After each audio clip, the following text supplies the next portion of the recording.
very oldest language on the face of this very earth.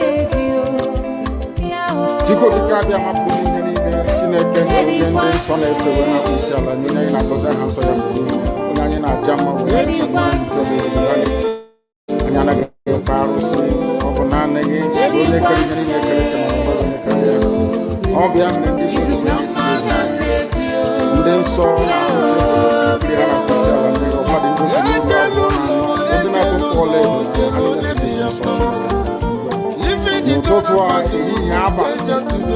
no one in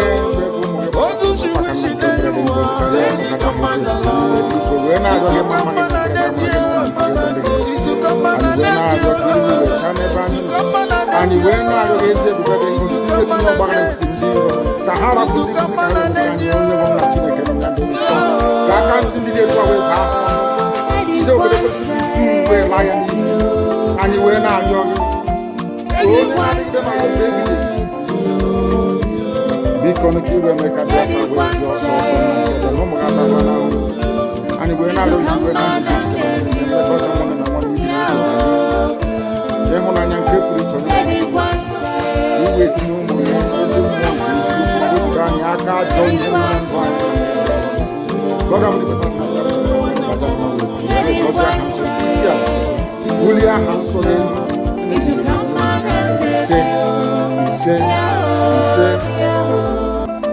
But you know what? I would like you to believe that Samarema is the cause of this. No.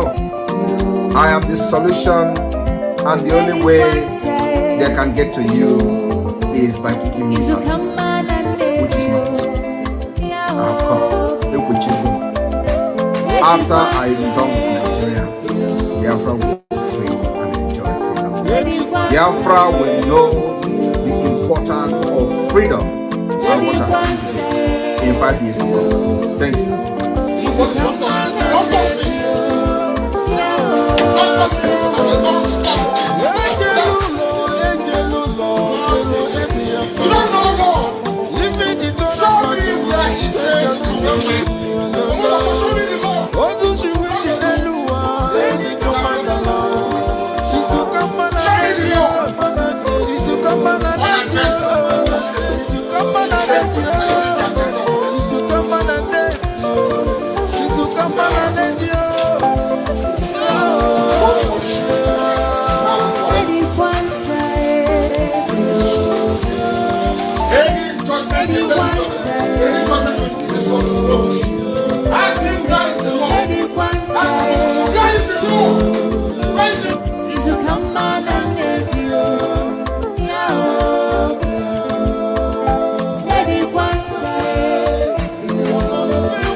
The black man is the way that we reason.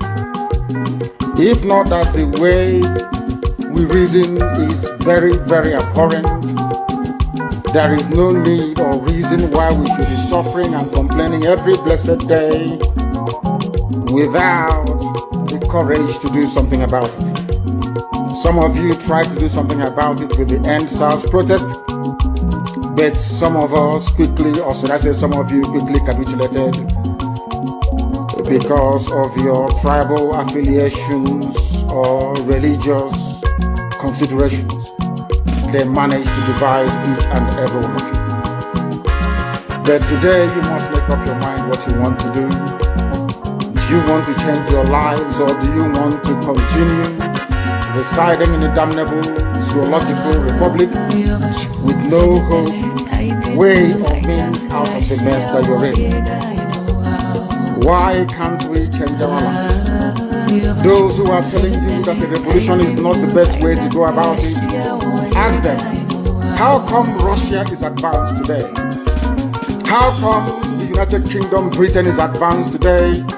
How come Germany is advanced today? How come France is advanced? How come Spain is advanced? How come the United States of America, of course the greatest country on this very earth, is where they are today? Is because in each and every of these countries there was a revolution. Either a violent overthrow of a very corrupt and inept regime, or there was what I would refer to as intellectual revolution. In Africa, none of these appears to be present at the moment. Those of them that commenced the NSAS protest tried as much as they can, but the forces that be overwhelmed them, the forces of darkness, the forces of hate, the forces of retrogression, the forces of iniquity prevailed, especially with the help of their journalists and their media houses. But this time around, we must prepare ourselves. But before we do so, we must ask this very important question.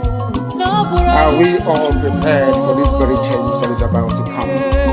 Are we mentally tough enough to withstand all the garbage that will be thrown at us? Are you strong enough to jettison every emotional consideration that has to do with tribe, ethnicity, or religion?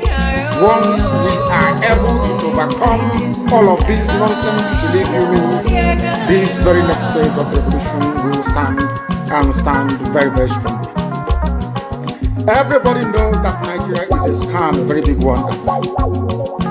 Nigeria is being run by an extremist bunch of dictators called the president. All of you know this. Everybody understands this very fact that Buhari is no more. You know that Buhari is dead, everybody knows. But those still perpetuating this very myth that Buhari is alive are those pinning their hopes on 2023. So this is a collection of odd bedfellows. These are people who are determined by every means available to cling on to power, to continue to impoverish you, to continue to allow terrorists from all across the Sahel to occupy your farmlands and your forests. They rape your mothers, they abduct your sisters, they kill your traditional rulers, they kill the daughters of your prominent men, and you do nothing about it because their only consideration is to keep you focused on this very elusive, better Nigeria to come. You and I know that Nigeria can never ever be better. We know that very well. The whole world understands that Nigeria can never ever be better. Why are you pinning your hopes on it? You're pinning your hopes on it so you can go to Dubai like Atiku and the rest of them and buy houses for your wives and your concubines. You are doing so because you think it's the turn of your village to eat money. And I have consistently asked this question. Biden that has just been confirmed as the US president, is he from your village? Boris Johnson from the United Kingdom, is he from your village? Is Angela Merkel from your ethnic group? I'm asking you in the zoo. From the book of Psalm, chapter 7. And I will pray in English because a lot of people are listening all over the world. I mean, a lot. Millions are listening all over the world. And I want them to follow our proceedings this very evening. Very, very critical, very, very important that we do so. O Lord, my God, the creator of the heavens and the earth, we take refuge in you. Save and deliver us from all that pursue us. Because if you look away from us, they will tear us apart like a lion and rip us to pieces with no one to rescue us. Because the world is against Biafra for no reason. We are hated, we are despised for no discernible reason. Only thee, O Lord God Almighty in heaven, is our Savior, not man. You must come to our rescue because you are our Lord and you are our God. If we have done this, if I have done anything, if there is guilt on my hands, if I have repaid anybody, be it friend or an adversary, with evil or without cause have done wrong to any man or woman, then let the Fulani Janjaweed pursue and overtake me. Let them trample down my life to the ground and make me sleep in the dust. Arise, O Elohim, Adonai El Shaddai, in your anger, rise up against the rage of the Fulani Janjaweed Caliphate and the Zoological Republic. You will rise and you will fight for your children. You will awake, O Heavenly Father, Lord God Almighty, the creator of the heavens and the earth, the owner of the universe, for you must decree justice. Let your children and all men and of goodwill gather around you while you sit on top of your throne in the highest of the heavens, the habitation that only thee can ever occupy. Only you, O Heavenly Father, will judge the people. You will vindicate me, O Lord. You will vindicate IPOB. You will vindicate your children of Biafra according to our righteousness, according to our integrity. O Most High, bring an end to the violence of the wicked. Bring an end to Fulani Janjaweed violence in our land. Bring an end to their abductions. Bring an end to their kidnappings. Bring an end to their extrajudicial slaughter of the innocent. Bring an end to their forced conversion of Christians into Islam. Bring to an end their mediocrity. Bring to an end their senseless feudal rule. Bring to an end their evil and their deception.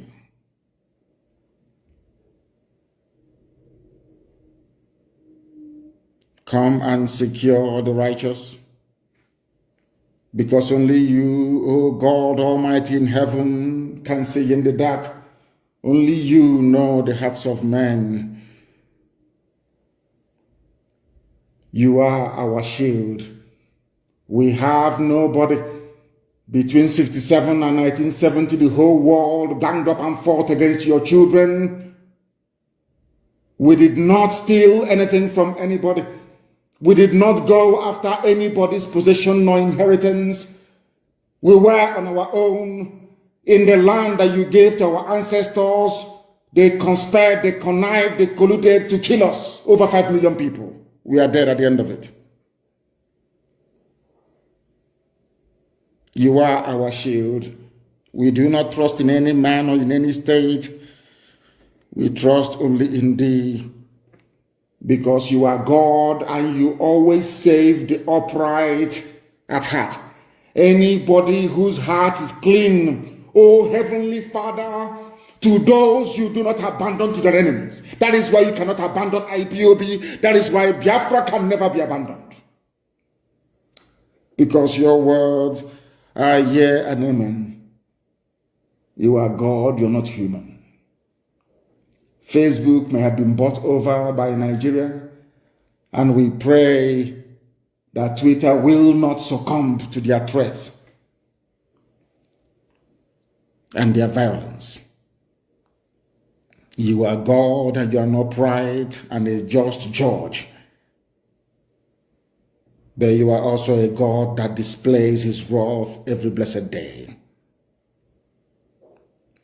If Fulani Janjaweed do not relent in what they are doing, if the Fulani Caliphate continues to pursue this scorched earth policy of abductions and murder and mayhem, then you, O Lord God in heaven, you will sharpen your sword, you will bend and string your bow, you will prepare your deadly weapons, you will make ready your flaming arrows, Whoever is pregnant with evil conceives trouble and gives birth to disillusionment. That is what is happening in the zoo called Nigeria. Nigeria is pregnant with evil because it conceived trouble and it has now given birth to disillusionment. All the holes that the Fulani Janjaweed are digging for us into that pit, they are falling into one after the other. The trouble that they have caused will always rebound on them. Their violence come down on their own heads. O Heavenly Father, for we shall give thee thanks always, all the days of our lives, because only thee is righteous. We shall sing songs of praise unto your holy name, O Most High. For as long as there is a child on this earth of Biafran descent and heritage, O Heavenly Father, we shall worship your name and your name alone, now and forevermore, we pray.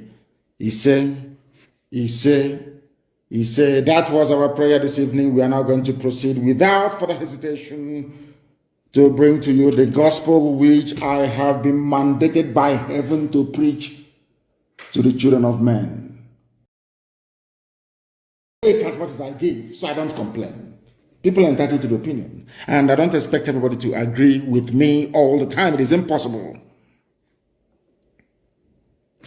These people, because we stood up to them, because IPOB said enough is enough, because we formed Eastern Security Network to safeguard our land, our forest and our bushes and our farmlands for our people to go and farm, because we said to Fulani, you cannot conquer this land of the ancients. That is the only crime we committed. That is the only crime we committed. They went overboard. We are going to speak in a language you will understand. But Boko Haram, ISIS in West Africa, Ansaru, Mieti Yala, Fulani foreign bandits, Fulani local bandits, Fulani terrorists in general, Al-Qaeda in the Maghreb. These are all terror franchise run by Fulani people in Nigeria. That is a fact. It is not hate speech. It is a fact.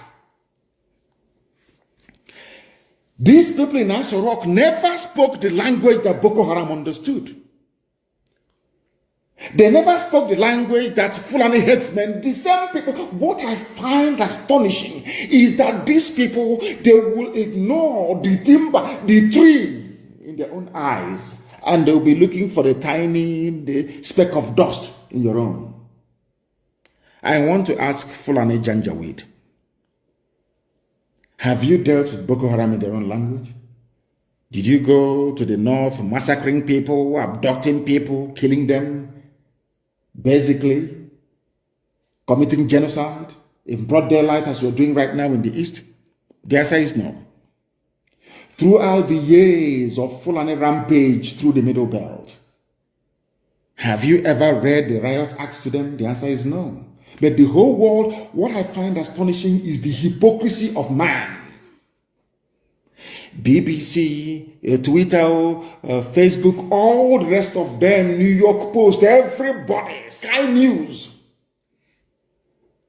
All of you are witnesses to this march of the Janjaweed across from the Sahel into the Middle Belt part of Nigeria, killing, slaughtering and maiming people. All of you are aware.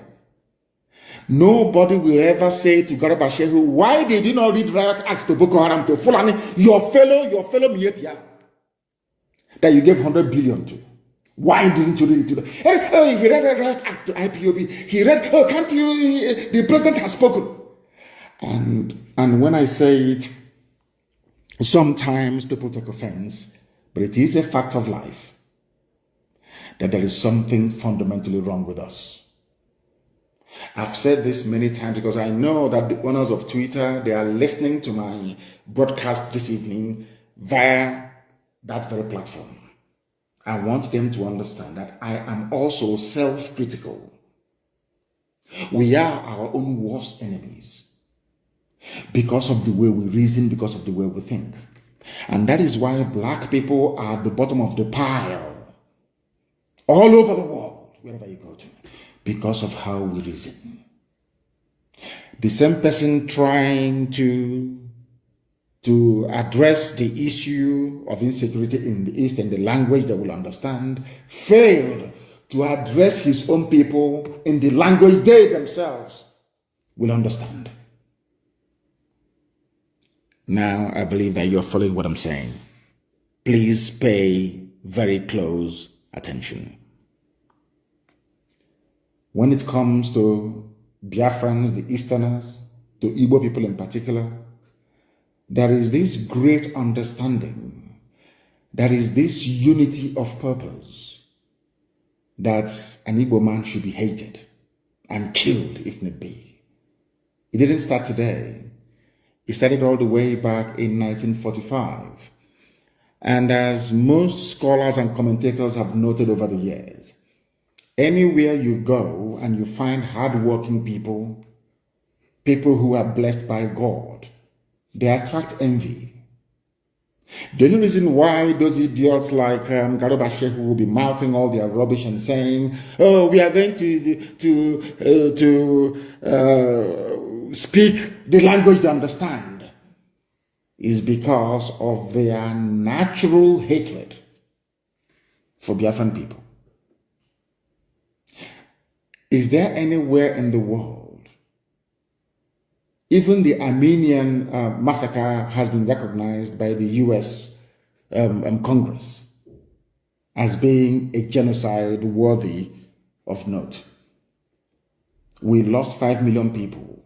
Some of you don't even ask yourself questions sometimes. How come Biafrans lost 5 million people yet nobody's talking about it? It's because of that palpable hatred all across the board for no reason. These are the demons that we are fighting on a daily basis. Now you want to teach Biafrans a lesson or speak to them in the language they will understand, which is the language of genocide. That was the reason why the tweet purportedly made by Buhari was taken down by Twitter. But let us just go back a little bit and at least put on our thinking cap this very evening, morning, noon or night, depending on where you are, and ask ourselves a very simple question. Who brought insecurity into Nigeria? Bandits killed 91 people. By bandits, I mean these are Fulani people. Fulani terrorists killed 91 people in a place called Danko, Wasagu, local government area of Kebbi State. And I want you to listen very carefully to what I have to say. I want all the people listening all over the world to pay attention to what I have to say. The same people threatening to go and unleash genocide and mayhem in the East, in their own backyard, their own people, those referred to as legitimate stakeholders in the government, or should I say the governance of Nigeria, Miyeti Yala, we are busy slaughtering 91 people in Kebbi State. Now it doesn't stop there. Who are those they are killing, you may ask? Is it not the North? Kebbi State is mainly populated by Hausa people. The Fulani people are killing Hausa people in Kebbi State. They are killing the Leona people. They are killing the Busawa people. They are killing the Dukawa people. They are killing the Dakakari people. They are killing the Kambari people. They are killing the Gungawa people. They are killing the Kamuku ethnic nationality in Kebbi. Are you listening to me? Later on, I will tell you why they are obsessed with dividing us. Southeast, South, Niger Delta, Igbo, and all that rubbish. Because in the North, I'm telling you the truth, they are not one. Forget all the rubbish. Because what the Fulanis did very cleverly was to emasculate the political, economic, and social space within Nigeria. All the, should I say, media outlets in the North only have one agenda: to throw out the Fulani narrative on a daily basis. Daily Trust, Premium Times, NTA, Channels Television, to an extent AIT. They are using Punch newspaper. Intermittently, they will use Vanguard. They will use Nation newspaper as they will, now and again. In Kebbi State, as they are busy telling you about Southeast and South, Niger Delta and Igbo. Delta is not even other rubbish. I want to tell you that in one single state in the north, the Fulani is a minority. And in that place that the Fulani people are a minority, they have gone on and killed 91 Hausa people. Are you following what I'm telling you? They have killed 91 Hausa people. You will not hear anybody ever. If it is anywhere else, they'll say, oh, they're killing Fulani. What is happening to Fulani? But Fulani went into Kebbi State, which doesn't belong to them, and killed 91 Hausa people. This happened 2 days ago. In fact, basically on Saturday, very early morning on Saturday, it happened yesterday, to be honest, the 5th of June. The police command in Kebbi State on Saturday confirmed that bandits, they don't want them to be called terrorists, because once they're called terrorists, Boko Haram, ISIS in West Africa, Al-Qaeda in the Maghreb comes to mind, and Saru and Yetiala will come to mind. So you know what the government of Nigeria did through Lai Mohammed, their Minister of Information? They said to media houses, do not call them Fulani terrorists anymore, just call them bandits. So that way the eyes of the people and the attention of the world will be deviated or deflected away from the real identity of these murderers and killers. It's a very simple strategy. Maybe it was Britain that advised them to do that. Maybe it's Katrina Land that advised them to do that. I am telling the whole world only yesterday, as they were shouting about Southeast insecurity, we are going to kill, we'll bring in the army, we'll land aeroplane, we'll bomb everybody. In their own backyard, this same government is aiding and abetting the Fulani slaughter of Hausa people. It's here now, it's not very clear. Bandits kill 91 people in Danko, Wasagulu, confirmed by the police. And who confirmed it? The public relations officer, the PRO. His name is DSP Nafiu Abubakar. He confirmed the figures and said all the victims were killed in 8 different communities in the local government area. He said 8 different communities. These are Fulani people killing Hausa people. Telling you the Hausa Fulani. That is why I keep wondering, I keep asking Nigerians all the time, what is in your brain? What sort of substance is in your brain? Is it the white matter that God created, or is it something else that is there? As they have now corralled all the media houses in the zoo to focus on the East, Fulani are busy killing Hausa people. They'll come out and they'll say, oh, we are Hausa Fulani, but behind closed doors, they are slaughtering Hausa people. It is here now. Go and ask the DSP Nafiu Abubakar of Kebbi State. He is the public relations officer of the police in Kebbi State. He confirmed it. According to him, the command has so far recovered 88 bodies and dispatched a detachment of operatives to maintain law and order in the affected communities. There is no bombardment. Like all? No, not at all. Because they are all the Fulani, they know what they're doing. There is no bombardment. There is no shoot at sight order. There is no abduction of young men with tattoos on their body. No rape of women. No, not at all.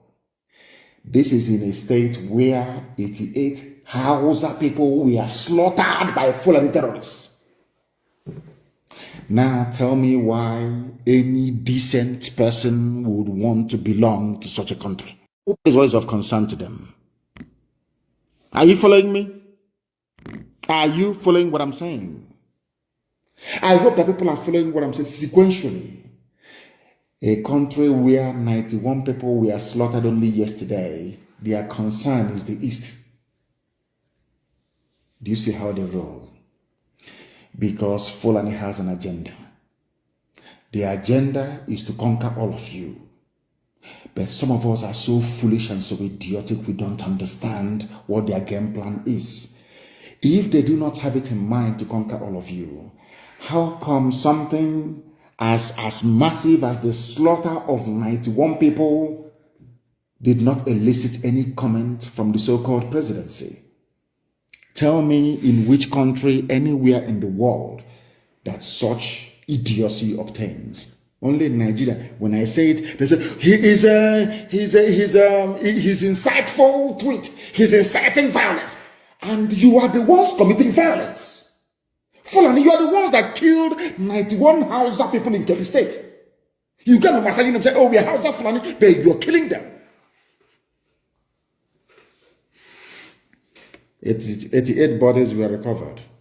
Now, let me tell you that all the people that I mentioned earlier were being killed. The killings took place in Goro, Kimpi, Gaya, Dimi, Zutu, Rafingora, Igwenge villages, and in all Danko Wasagu local government area of Kebbi State. Are you following me? Now, the question that Twitter, I'm sure you people are listening to me this evening. The question you need to ask Lai Mohammed is this. Who killed those people in Kebbi State? What is their identity? Because any time anything happens in the East, it's ESN, IPOB, ESN. You even find the Yoruba newspapers.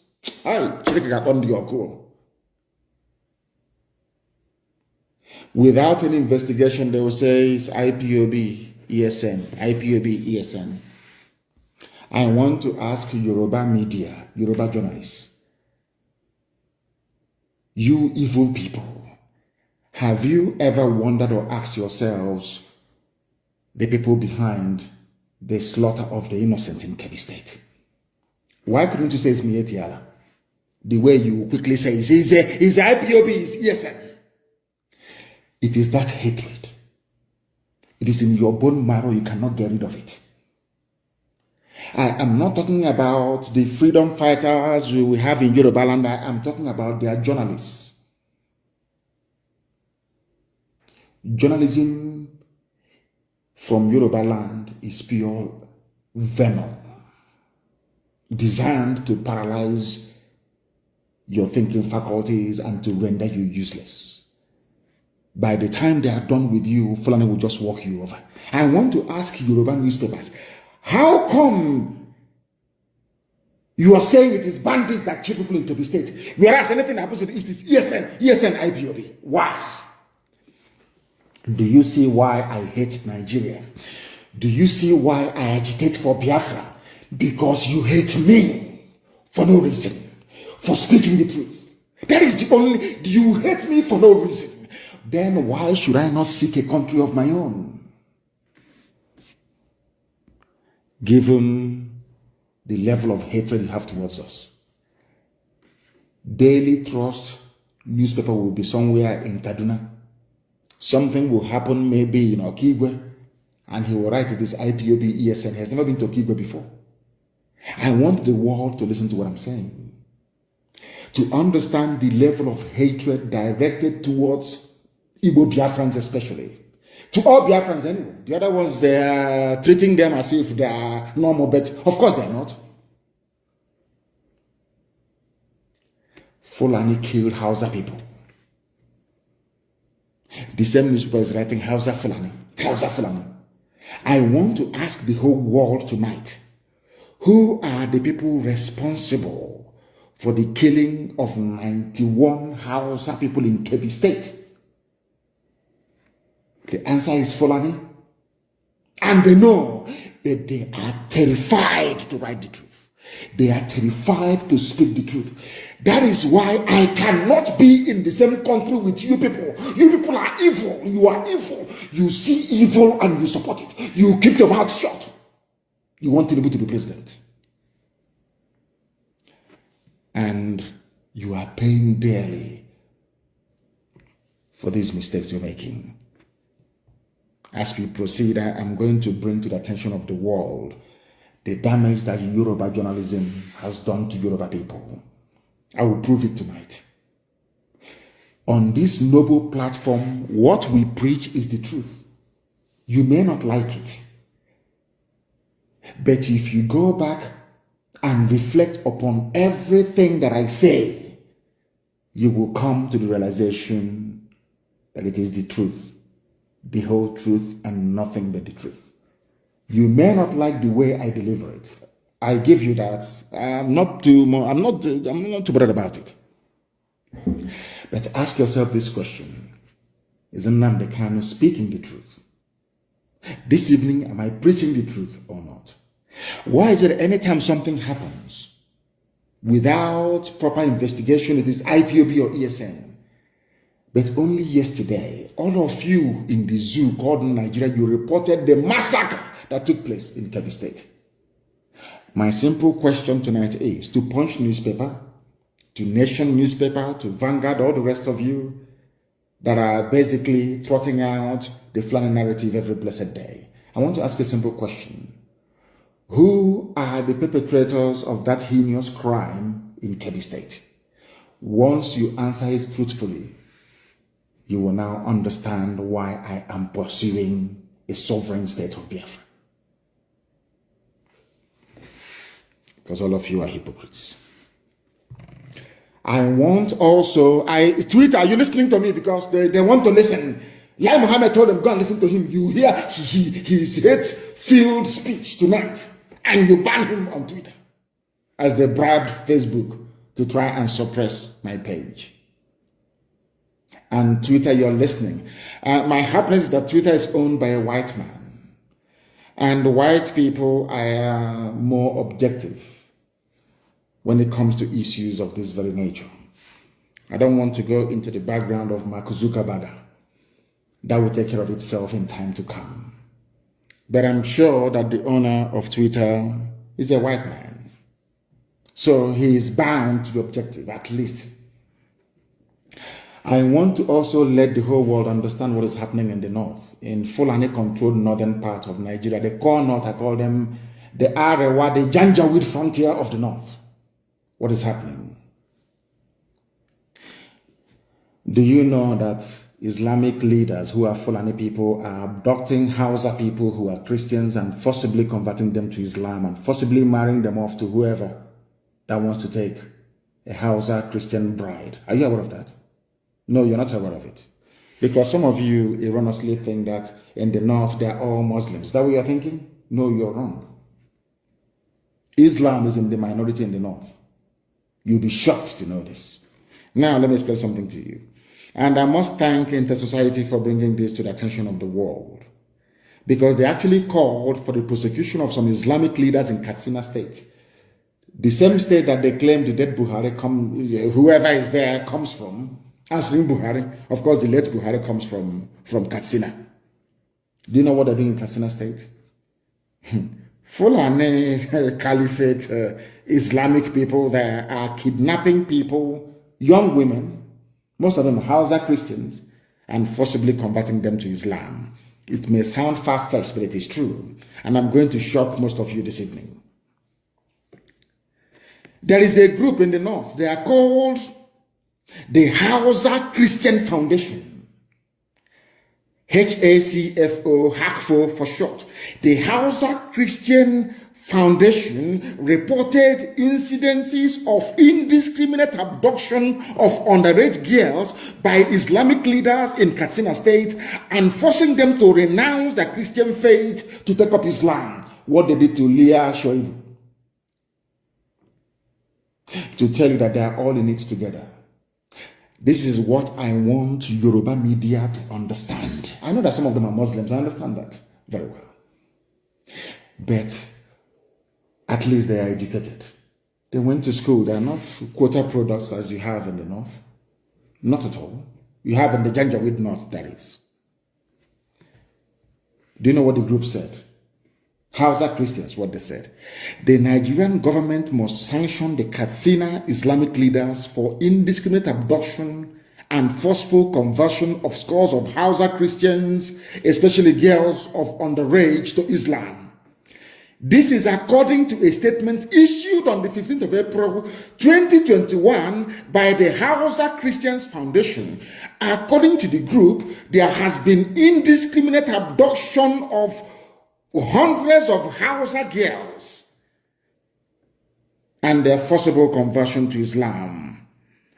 The abducted Hausa Christian girls who are under the school age of 16 are also forced into early marriage, done outside the consent of their parents. This is happening in a place called Nigeria. These are the people that want to ban Twitter. These are the people that bought over Facebook. The same people that bought over Satlink in Israel because they were carrying our signal. These people. I'm asking all of you Nigerians, for goodness sake, when will you begin to reason and to learn? They claim, are we not upholding the rule of law? So the rule of law in the north stipulates that you must abduct a little girl and forcibly convert her to Islam. This is happening. It is a report. Let me also the game plan of the Fulani, and I want Twitter to understand it. They will come with harassment. They will try to buy shares in Twitter. They will try to impose their own people as directors of the board of Twitter. They will try to get you to change your policies towards Nigeria. Because the Fulanis have a long-term goal. They know what they're looking for. They want the total Fulanization and Islamization of the geopolitical space called Nigeria. That's what they want. And they will never stop until they get it.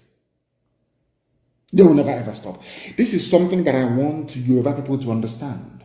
This is something I want Middle Belt to understand. Middle Belt, you will be taken. You'll be swallowed alive. I'm telling you, you will be taken.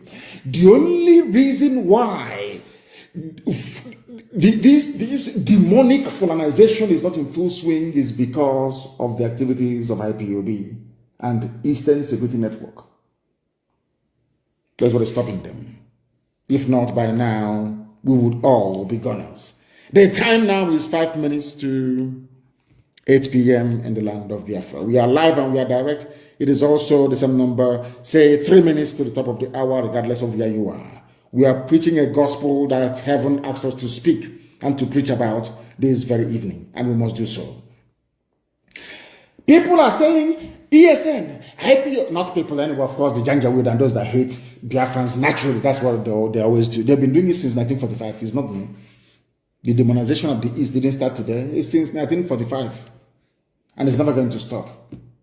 Even when we get our Biafra, it will never ever stop. It is inbred. How did we get to where we are today?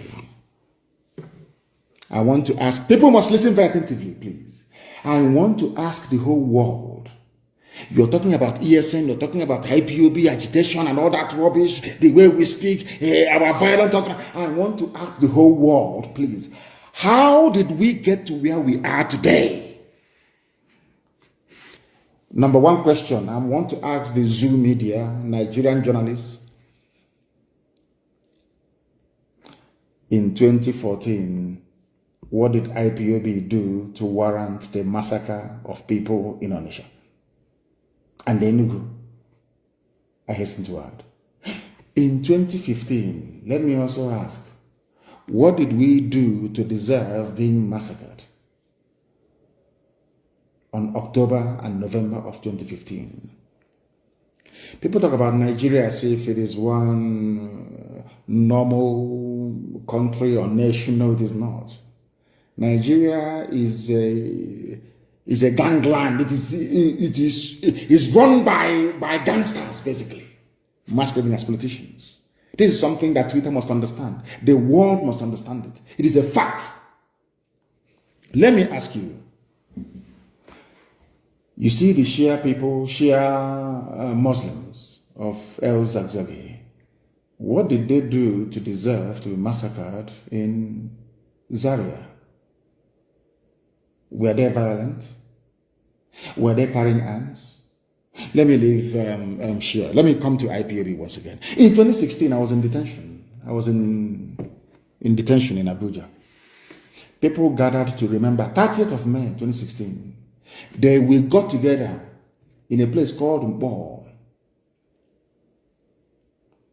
Or should I say at a place called Mbo? I have to be grammatically exact.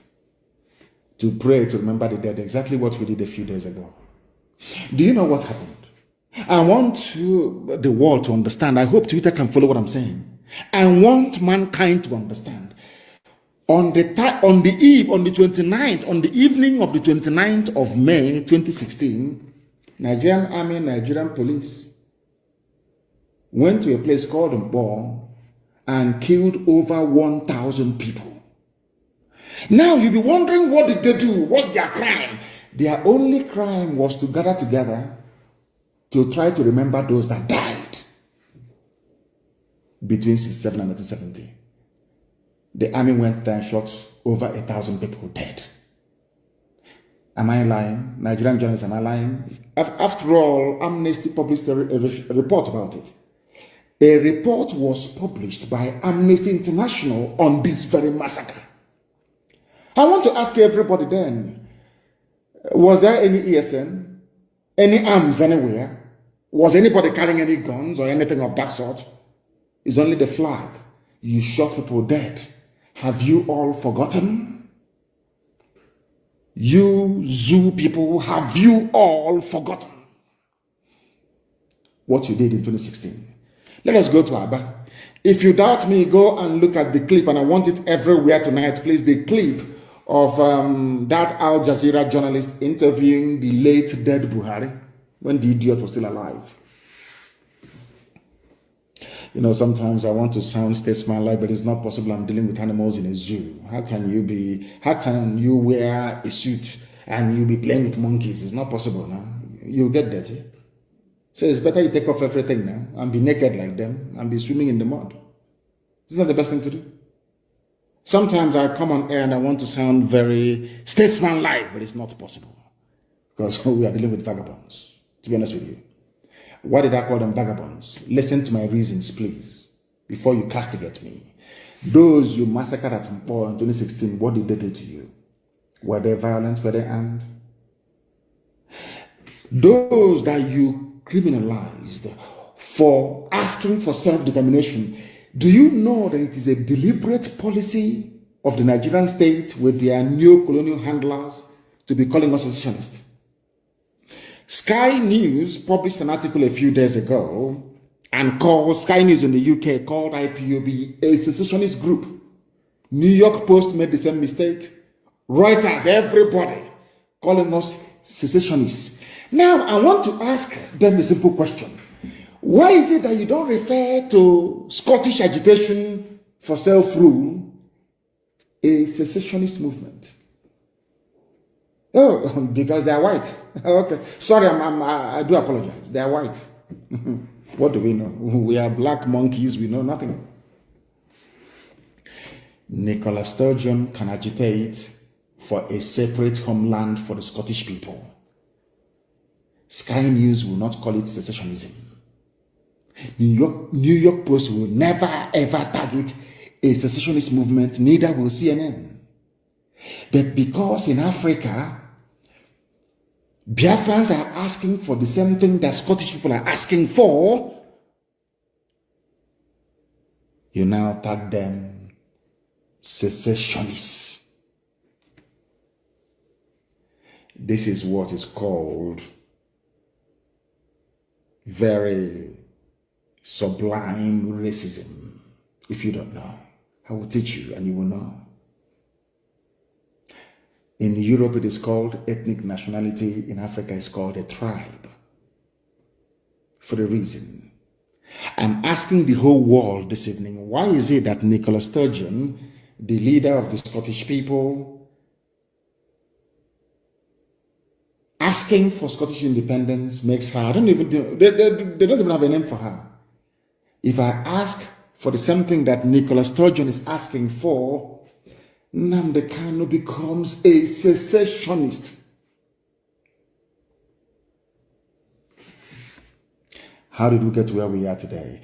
Go and publish, please, everybody publish that very interview I think it was Denise that was interviewing the late Buhari then. We were praying in Aba National High School in Aba. Twitter, are you listening to me? Before they ask you to ban me tomorrow morning. So you want to understand why we are upset, why we are angry, why we address Nigeria as a zoo. I'm not telling you the reason why. Or should I say the reasons why. We gathered in Aba to pray. National High School in Aba to pray. These your newfound friends now, Nigerian police, they came, they opened fire and killed people. And I want to ask the Nigerian police that keep people, those praying inside National High School in Aba, were they carrying any guns? It's a simple question. Ibazu is that the governor of Abia State. All those people you shot dead, were they? In fact, they were even running away, you're pursuing and killing them. You packed some of them, you thought they were dead, and you put them in a pit along Aba Iguacha Expressway, and you poured that seed on them. Luckily, one person survived that very ordeal. And I hope that Yoruba journalists are listening to me tonight. I hope you're listening very carefully and attentively. You want to understand why we're upset? I'm not telling you why we're angry and why we want Biafra. You thought they were dead. You shot so many people dead. You packed their bodies and dumped them in a borrow pit. In order to make their identification impossible, you pour that seed on them, on their faces, to disfigure them. True or false? We have a survivor of that very ordeal. And his plight was well publicized. I even think that CNN even carried the news at some point. But you know one funny thing? Yoruba media never carried the news. But when one Nigeria, they wanted to be good Nigerians. We all need to be good, but they never carried the news of this grave injustice being done to a people. Are you following me? Why did we form Eastern Security Network? Why? You know, ESN, if you go now, ESN. We formed, I think his name is Jack and of Twitter. Jack, the reason why we formed Eastern Security Network was because our mothers were being raped when they go to the farm. Our daughters were being slaughtered, cut into pieces. Why did we form Eastern Security Network? Because our mothers were being killed and raped in the farms, our fathers were being slaughtered. We can no longer go to the farm. Our forests and our bushes were unsafe. Was that not the reason why ESN was formed? I'm asking Yoruba journalists. Is it not the same reason why you formed Amoteku? Is that not the same reason why? Don't Amoteku carry pump action? Is Amoteku not armed? Is anybody remotely suggesting that Amoteku is the armed wing of Yoruba liberation movement? I'm asking this question. Now, the thing is, you people, you are Southerners, you are black people. Some of you are well read. But what I don't understand is, why do you keep gravitating towards evil? Why do Yoruba journalists always want to support evil? I can't understand it for the life. I don't know why they do that. Amoteku is armed, clashing with Fulani headsmen in your forest. Is that not correct? Anytime we drive away Fulani from our forest, you now come back to us and tell us that we are armed wing of IPOB. Forgetting the reason why we formed it in the first place. What is happening in Oyo? There is massacre going on in Oyo. I'll get to that later on. Do you know my happiness today? Miyetti Yala opened their mouth and said, we are no longer in the southeast. That's what they said. And our people keep forgetting those for these terrorists and murderers to leave our land. It is Eastern, it's because of Eastern Security Network. That's the reason why. In case you don't know, IPOB made it possible. Do you know that it is only in the East, in Biafra land, that Miyetti Allah openly confessed and said, we no longer have a presence there in the whole of Nigeria. Only in Biafra land. Do you know why they said it? Because we drove them away from there. Eastern Security Network drove them away from there. Do you understand? They said, but insecurity has persisted, despite the fact that we are no longer in the East. This is Miyetti, the fourth most deadly terrorist group in the world, in the whole world. And I want Twitter to understand what I'm saying tonight. The fourth most deadly terror group in the world is Fulani headsmen.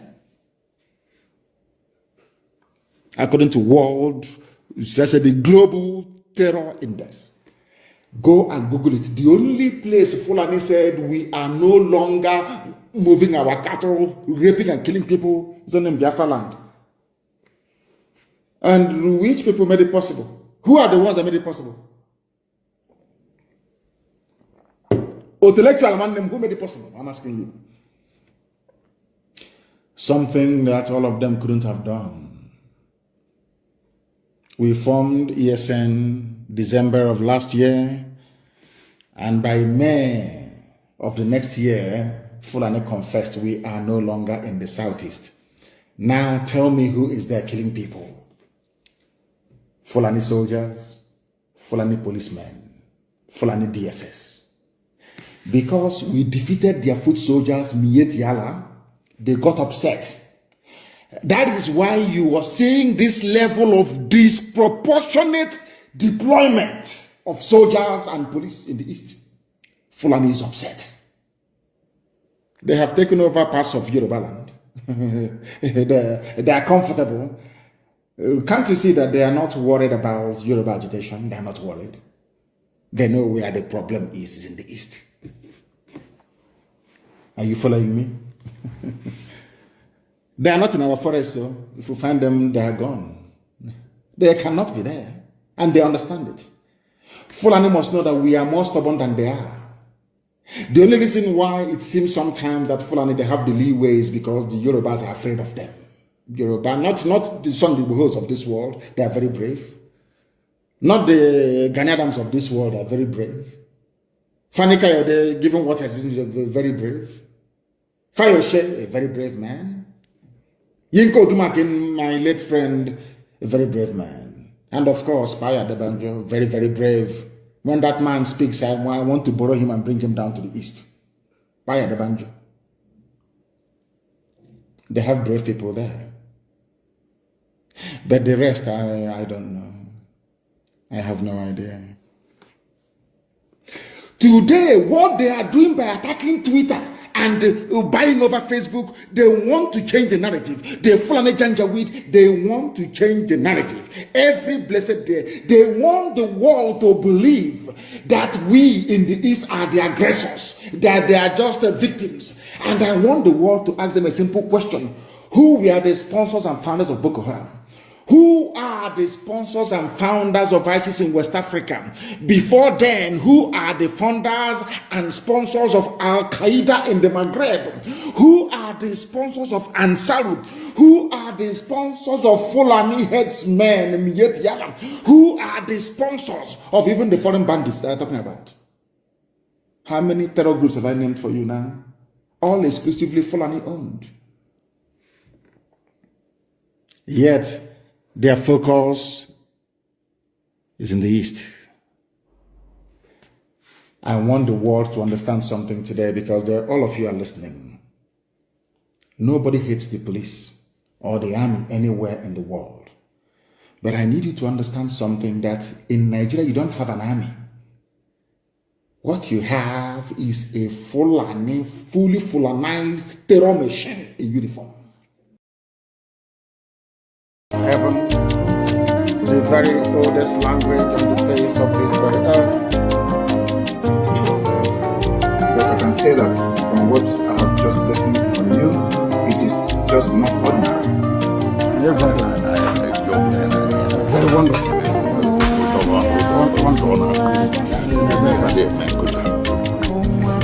When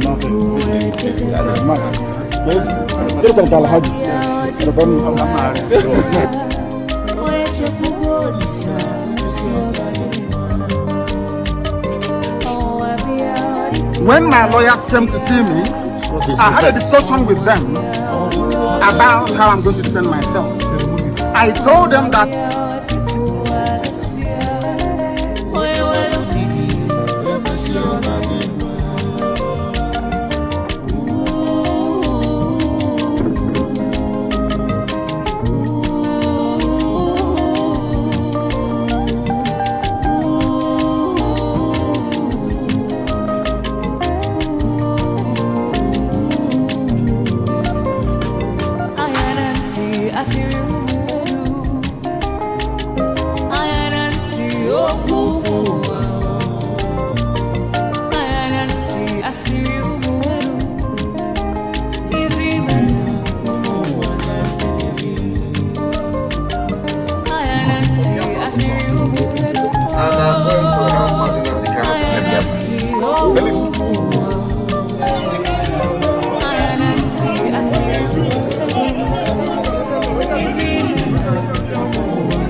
Welcome. Thank you for joining us on today's program. I appreciate everyone that has connected wherever you're connecting from. Thank you so much for hanging on.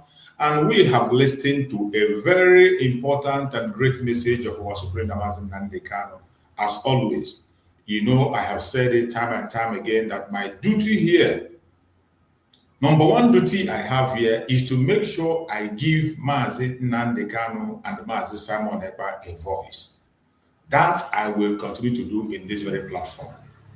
So whenever I come on, you see Mazi Nnamdi Kanu speaking or Mazi Simon Ekpa speaking on the platform, it is what we are going to be doing because that is the major project that we have.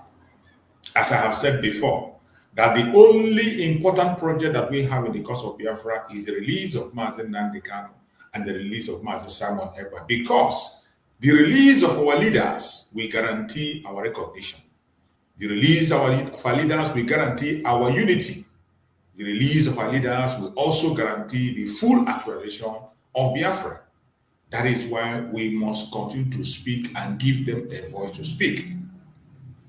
For those who are joining us for the very first time, remember, in this platform, we don't come here to instigate violence.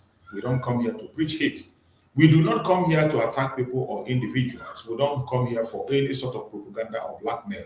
The only thing we do here is to present Biafra to the whole world as the only remedy to the failed state Nigeria, to continue to give our leaders, Mazi Nnamdi Kanu, Mazi Simon Ekpa, a voice to speak to Biafrans as they have always done.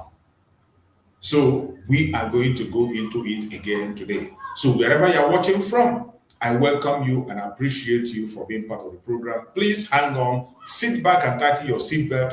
No matter how difficult it is, be patient until the end of this program. I am not going to take much of your time. In the next 45 minutes or so, we are going to be done with the program as usual. So wherever you are and you are hanging on, hang on.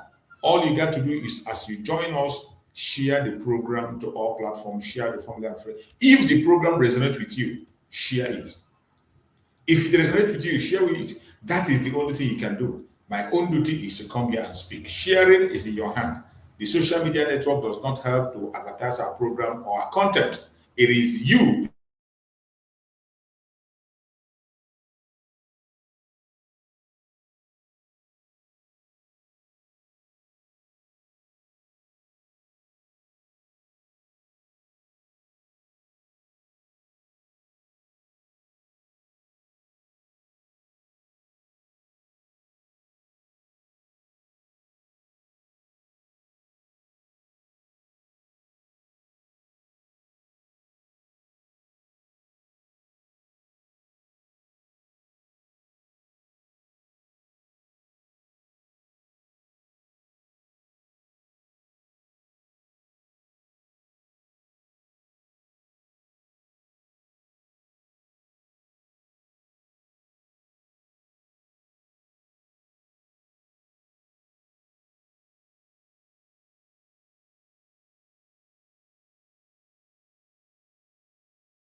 Wow.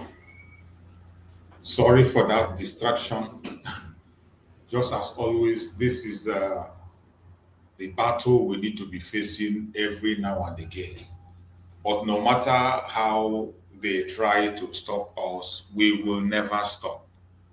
No matter how they try to continue to attack us to make us stop preaching our gospel, we will never stop. We will continue to preach the gospel until our message gets to where it needs to get to. It is not easy. It is not easy these days.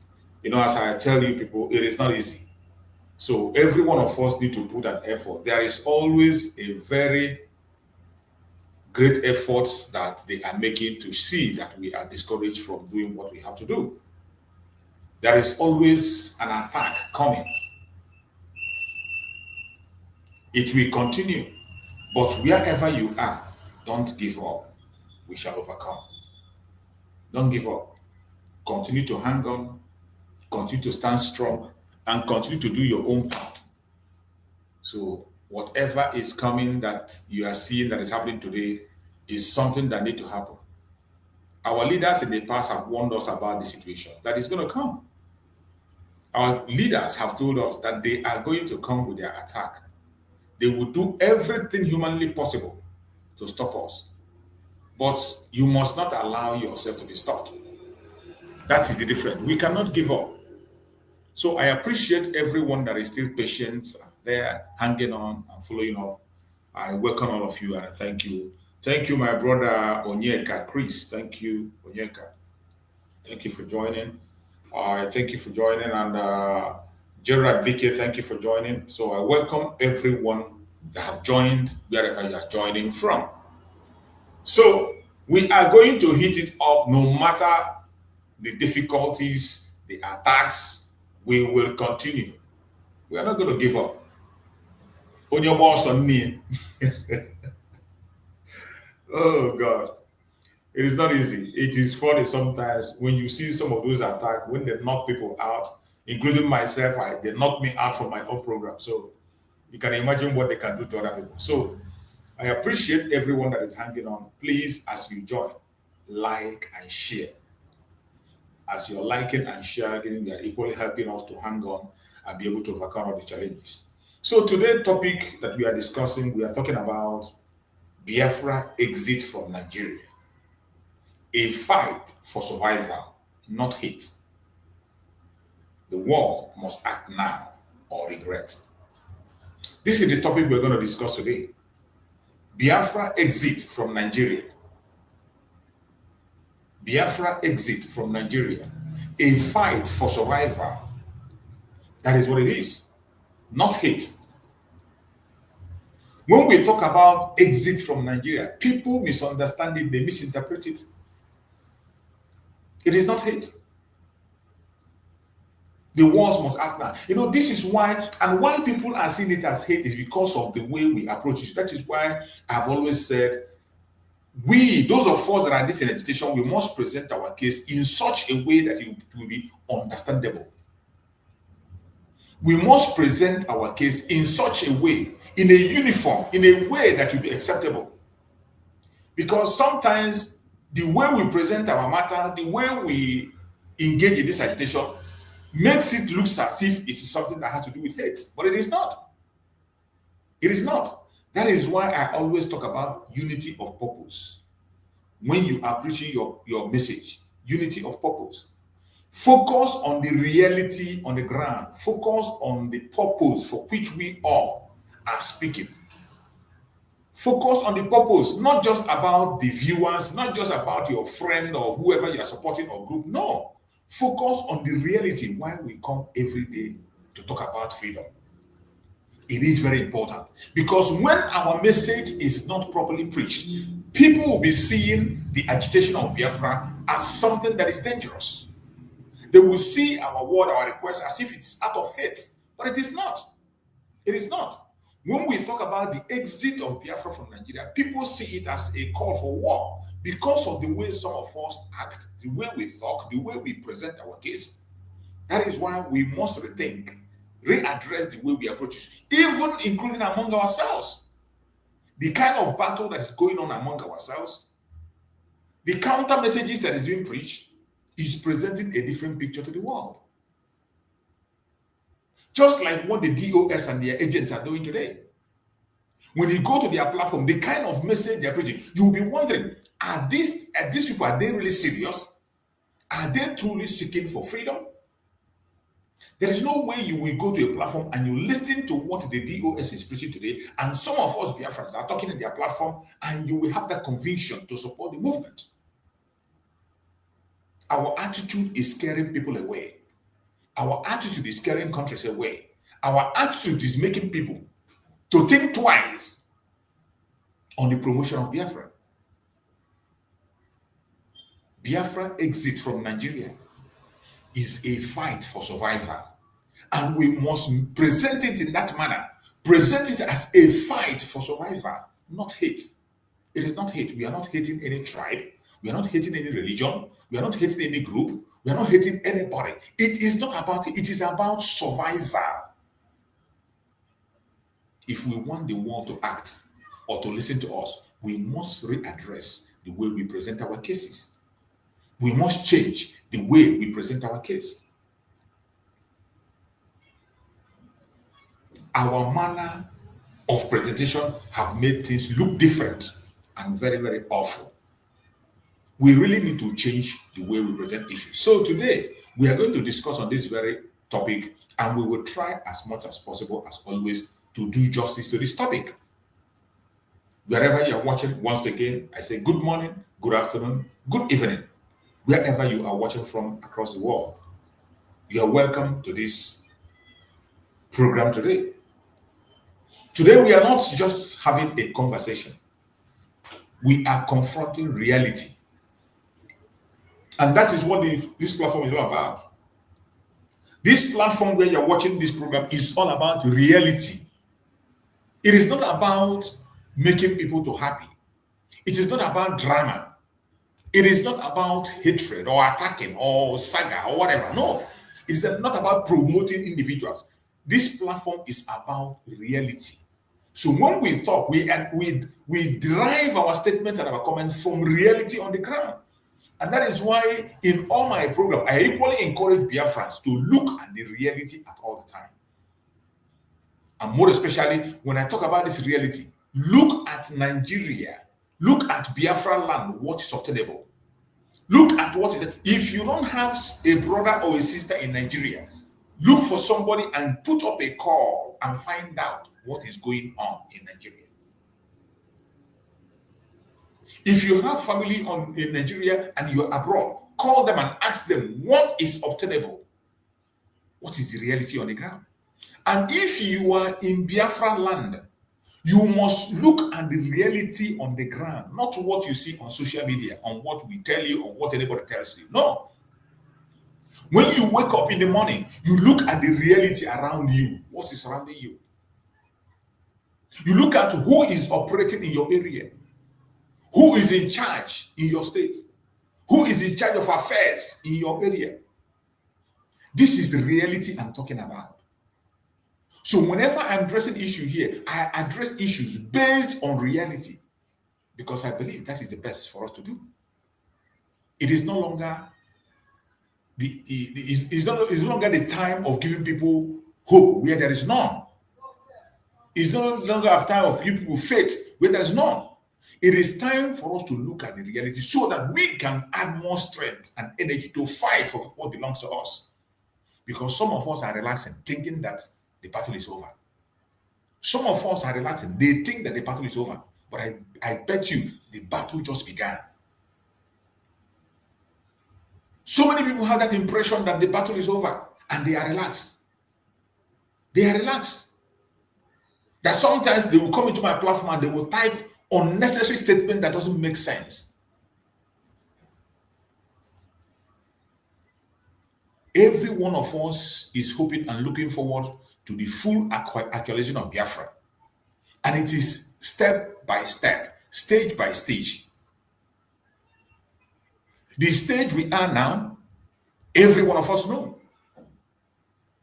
how we got to where we are.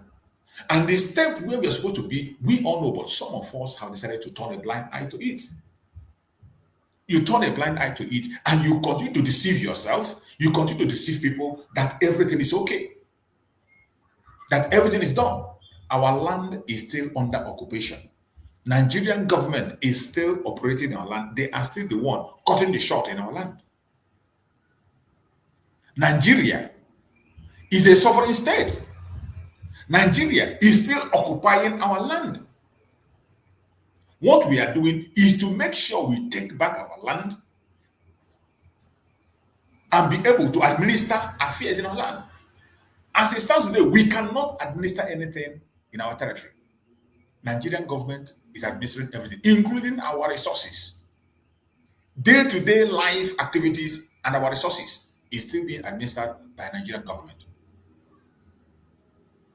Our day-to-day life today is still being administered by Nigerian government in Nigeria. So these are realities you must understand. They are still in charge of our ports. They are still in charge of our airspace. They are still in charge of our media. They are still in charge of every single thing in our land, including our mineral resources. So why are you people shying away from the reality? Why are you shying away from reality? And you pretend all is well. You pretend all is well, thereby making the people to relax, refusing to do what they're supposed to do. Some will just come and tell you, oh, Biafra has come already. It is our wish that Biafra will be restored. It is our desire. But have we finally restored Biafra? Biafra has not just been captured. It has not just been restored. Nigeria is still in charge of our territory. In as much as we made so many great moves, we have put so many plans in place. But taking over our land is our own responsibility. It is our responsibility to take over our land. We take over our land and then we demand for the world to recognize us. We demand for the world to pay attention. But we are not made any move to take over our land. The move to take over our land has not been yet made by us. We have not. And if you claim that we have made move, please come up here. Send in your request, come up here then and tell me where you are in charge or where you have taken over or your plan to take over. These are critical issues. That is why, after looking at every drama that is happening right, left, and center, I came to conclusion that the only thing that is going to make us move forward, that can guarantee our unity, our freedom, and our recognition, is the release of Nnamdi and Mazi Simon. Today, we are not just having a conversation. We are confronting reality. A reality many are afraid to speak about. A reality many have tried to silence. But a reality that refuses to go away. That is what we are talking about today.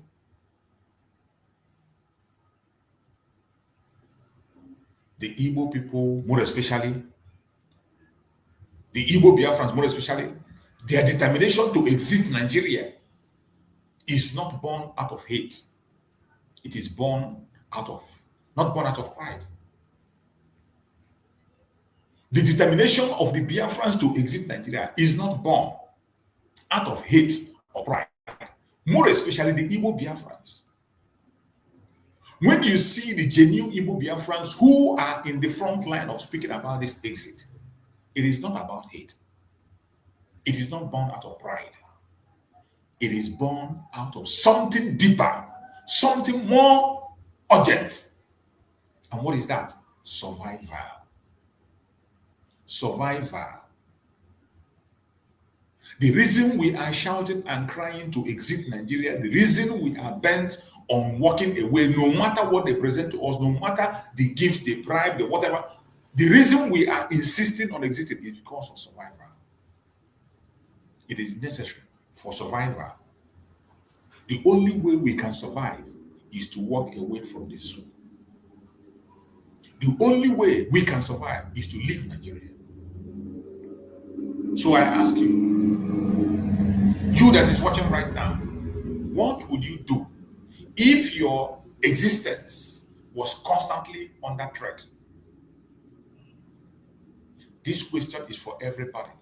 Those who are watching now and those who are going to watch later, whether Biafran or non-Biafran or any place you are. What would you do if your existence was constantly under threat? What will you do? Tell me. What would you choose?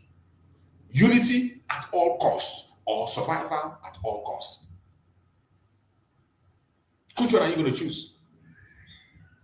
When your existence is constantly under threat, would you choose unity at all costs or survival at all costs?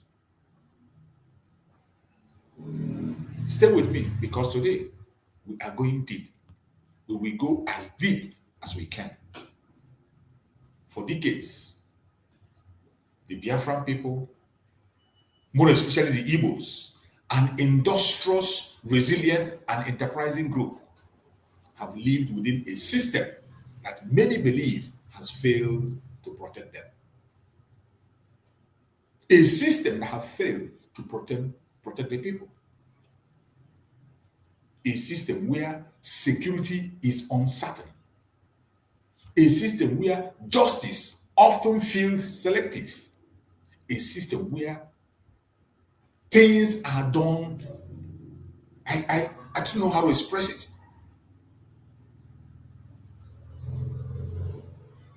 A system where people are treated like animals. A system where people in a country that is supposed to be theirs are treated as strangers, as fourth class.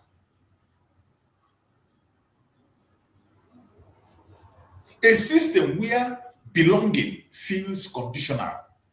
for you to be accepted, for you to belong. It is conditional. For you to attain to a certain position in Nigeria, conditional. You must bow to Sokoto Caliphate. For you to attain a position, you must bow to Sokoto Caliphate. For you to get your education, you must bow to certain things. Appointment of job, development to come to your area, you must bow to certain powers. Belonging to Nigeria is conditional. This is not just politics. This is not just agitation. This is about people asking fundamental questions. Are we truly safe where we are? We are not. We are not. With all this that I've listed, are we safe where we are? Because when a people begin to ask that question constantly, it means something is fundamentally wrong.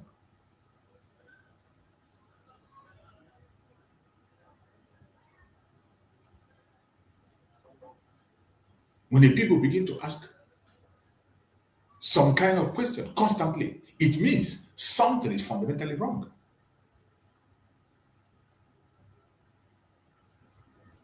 Let us make this clear. The call for Biafra, the call for separation is not driven by hatred for others. The call for Biafra, the call for separation from Nigeria is not driven by hatred for others. Never. It is driven by instinct. Every human being has the instinct to survive. The call for Biafra, the call for separation is driven by the instinct to survive. That is what it is.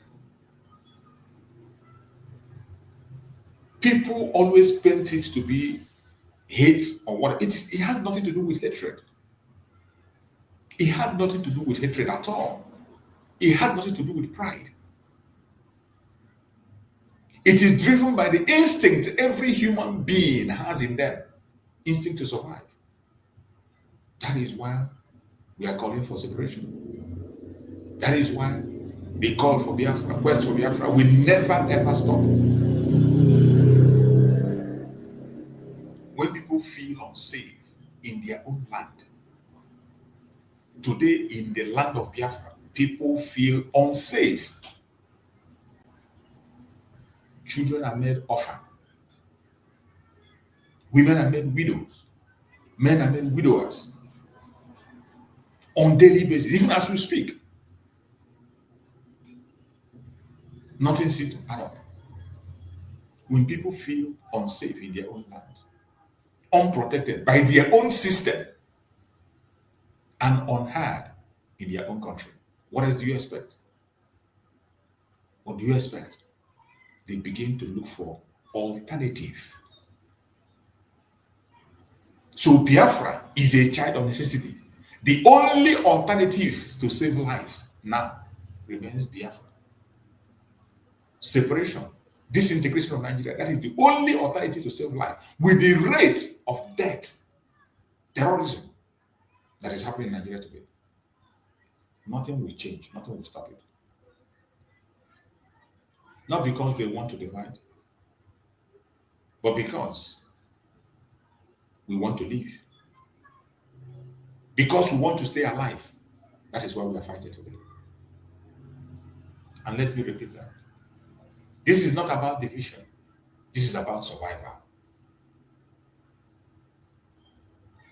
Our quest for Biafra, for separation, is about survival. Because we want to stay alive. Self-preservation is not a crime. Self-preservation is not a crime. Self-preservation is not a crime. Has never been. Self-preservation is not rebellion. Self-preservation is a natural human right. Every nation you see today, every independent state, was at one point a people choosing survival over submission. That is the reality. So when the Biafran people, more especially the Igbo people, speak of exit, they are not saying we hate others. No. When we talk about exit from Nigeria, it has nothing to do with hate. It has nothing to do with hate. But the Nigerian government and their propagandists and blackmailers, they try to paint it to look as if we are hate. It is not. It has nothing to do with hate. It has everything to do with survival.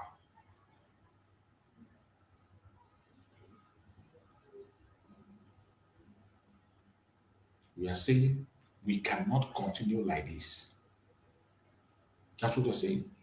We cannot continue in a system that kills its own people, in a system that impoverishes people, in a system that does not guarantee your life. And that message should not be ignored. The message we are preaching should not be ignored by any well-meaning person across the world. Because history has shown us something very dangerous. Peaceful cries for survival are ignored. They often grow louder. And that is what is happening in the case of Biafra. Peaceful cry for survival, once you ignore it, it will grow louder because people must survive. We are calling on the international communities to intervene. They must intervene and intervene now. They don't have to waste time anymore.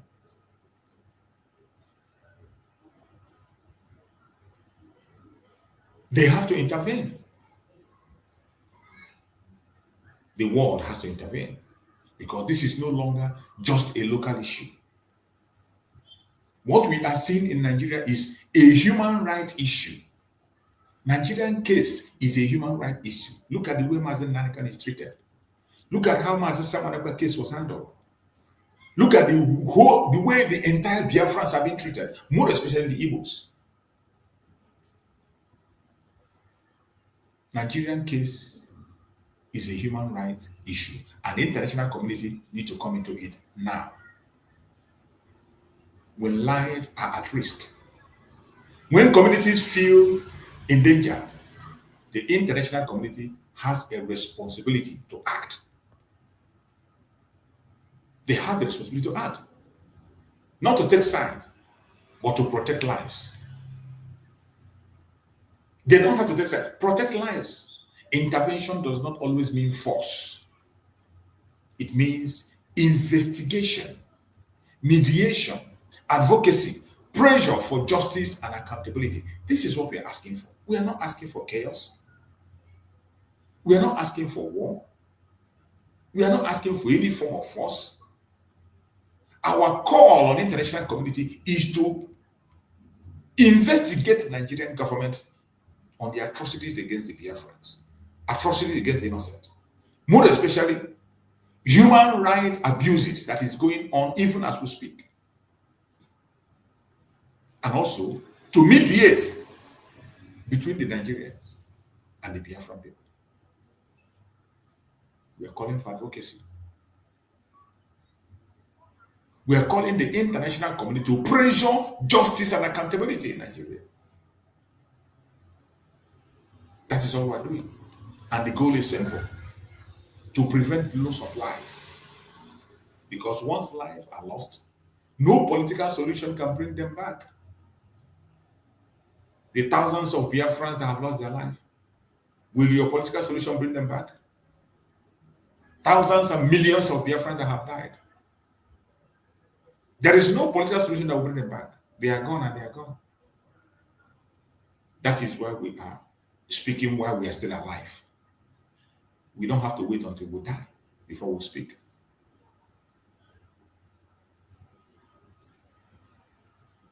The world must not be silenced.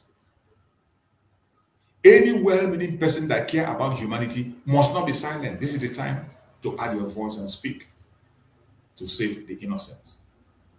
Let's be honest. Silence has a cost, more than you can ever imagine.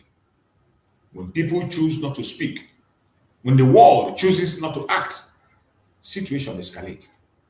And that is what is happening in Nigeria today. The situation in Nigeria is escalating every day. It's escalating.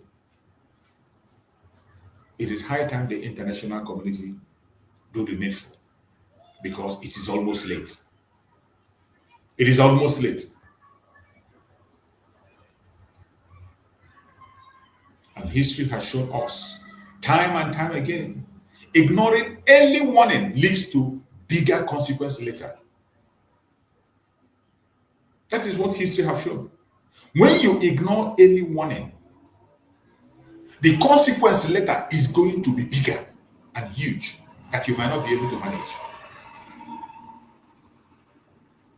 The warning of the zoological republic of Nigeria has always been coming. Warning is coming every now and again about Nigeria. Warning is coming from east, west, north, and south, and it's been ignored. And I bet you, the consequence of ignoring this warning, it's already huge, and it's going to get much more bigger than you can ever imagine. Today, Nigerian military have been taken over by the terrorists. And even if you come to their media, they boldly speak about it. They chat about it and think it's ordinary. A country where the terrorists can operate drone to attack a barrack, but the military cannot operate a drone to capture the terrorists. A country where the terrorists themselves, even the bandits, the one they nickname bandit, they operate drones to attack military barracks. Within some few days ago, you know how many generals have been killed within a month? Do you know how many generals of the army have been lost within a month? And yet, people are going about their daily businesses as if it's business as usual. Even the military themselves could not get angry. But had it been that those people lost their life in Biafra land, we are talking about generals who lost their life in the hand of the terrorists in the north. Yet, the military did not show any anger. There is no outrage. But in Biafra land, when something happens, such as responding to the terrorists in uniform in Biafra land, there will be outrage. They will go house by house and begin to attack innocent people. Today, they are conducting operation in Biafra land for no just cause. The most peaceful section of that country, even to tomorrow, the most peaceful, Biafra land. But in the north, where the terrorists are in charge, they do nothing. They pretend they don't see what is going on. They pretend that all is well. How long shall we continue to witness that madness? For how long will it continue?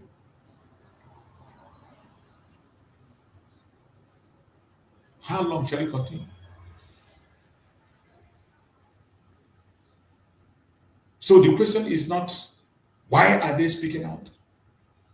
The real question is, why are we not listening? Why are we not listening? Some of us are not paying attention. History has shown us time and time again. Ignoring warning leads to bigger consequences later. So the question is, why are they not speaking? Why is the world not speaking out? Why is the international community not speaking out? Why are they not hearing us in all our crying, all our shouting on daily basis? Why are they not paying attention? To those who support the Biafra exits, your voice comes from pain, from fear, and lived experiences. The tears we are sharing today, the voice and the shout we are shouting on different platforms, come from pain, from fear, from lived experiences. And those who are opposing it, those opposing our freedom, those who are fighting and making sure that we're not free, your concern may come from a desire for unity or stability that will never come, because you just want us to be with you in that you're Nigeria, even when you know that the Nigeria is not viable. You are just okay that we will be with you in that suffering. That is just your own. That is why you wouldn't support the coming of Biafra. But here is the truth. No lasting solution can exist without addressing the root problem. There is no solution you can present in Nigeria that can solve it without addressing the root problem: safety, justice, inclusion. This is the root problem that nobody wants to address. Nobody in Nigeria wants. Nigeria, the owners of Nigeria will never address it. You see why it is necessary that we walk away. The owners of Nigeria will never address the issue of safety, justice, and inclusion. They will never address it.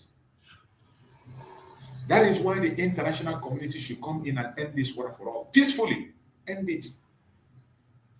If you don't accept our referendum, conduct your own referendum. Conduct your own referendum.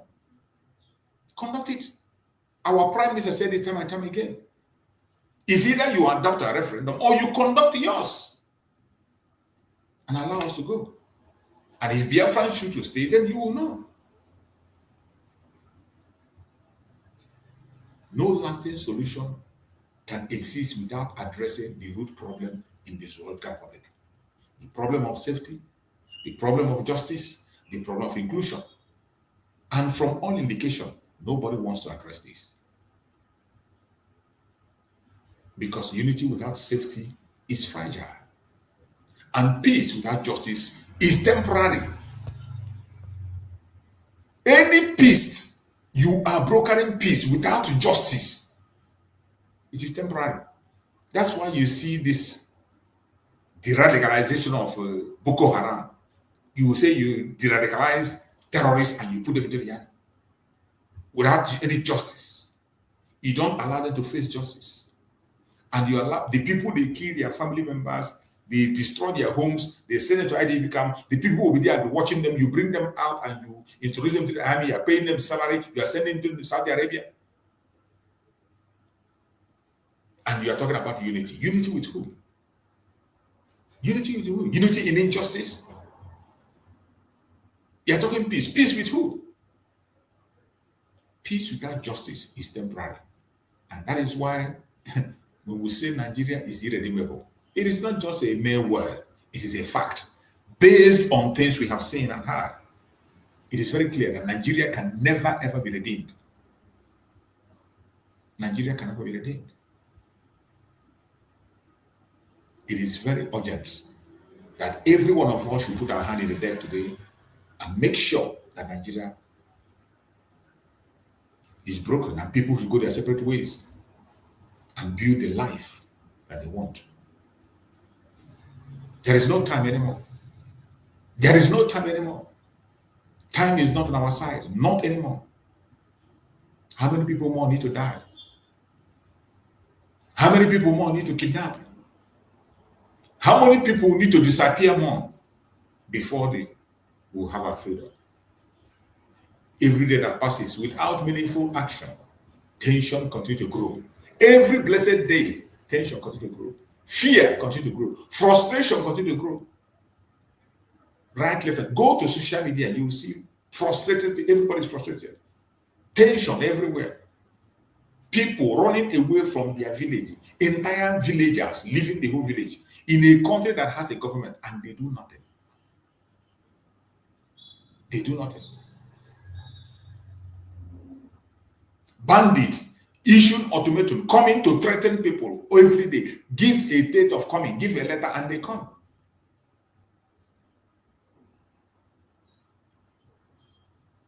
Every day that passes without meaningful action, tension will continue to grow.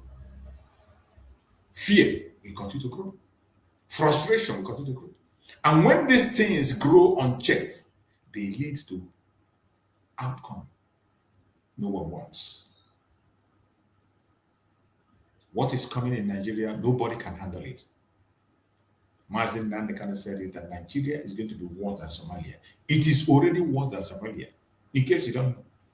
Just because your own family member has not been affected, you think everything is okay. Just because maybe you are not, your family member has not been affected, your friend has not been affected, you think it's okay. Go and ask those who has been affected. Many of you have seen videos of how people are being tortured by terrorists, by kidnappers. They don't hide. In the northern part of Nigeria, their business now is kidnapping, and the government is not interested. The only way they are interested is in Biafra land, where people are asking for their legitimate rights, to suppress them, to oppress them, to put them under control. Because that is the purpose of creating Nigeria. Nigeria was created to control the entire region. It wasn't for development. The main reason for creating Nigeria was never, ever for development. It was for control. And they are trying to make sure they implement that control as much as they can, anytime, any day. And when you play into their hand, God help you. God help you. This is why the time to act is not tomorrow. The time is now. The time is now for anybody who cares meaningfully. The time is now to act. That is why it hurts me when I see people who are diverting attention from the real cause.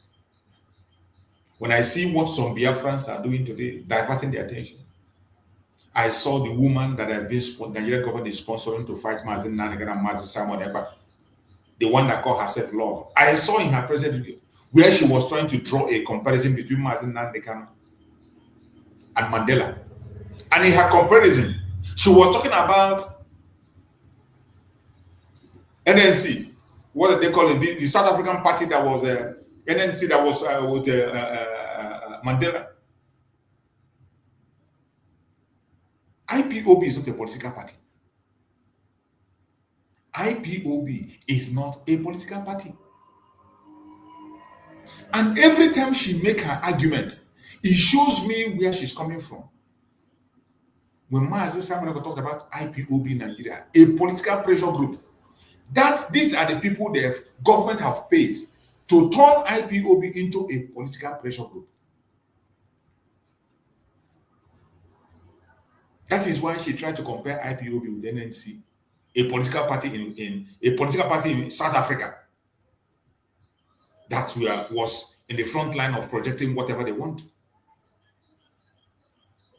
The case of Biafra and the South Africa is not the same. The case of Biafra and the blacks in the United States is not the same. The case of Biafra and the Indians when Gandhi was fighting was not the same. And you don't expect us to pass through the same method to come out. And Mazin Nnamdi made it clear. There are our own cases much more difficult than you can ever imagine. South Africa, we are fighting for their independence from the hand of the white man. From the hand of the white man.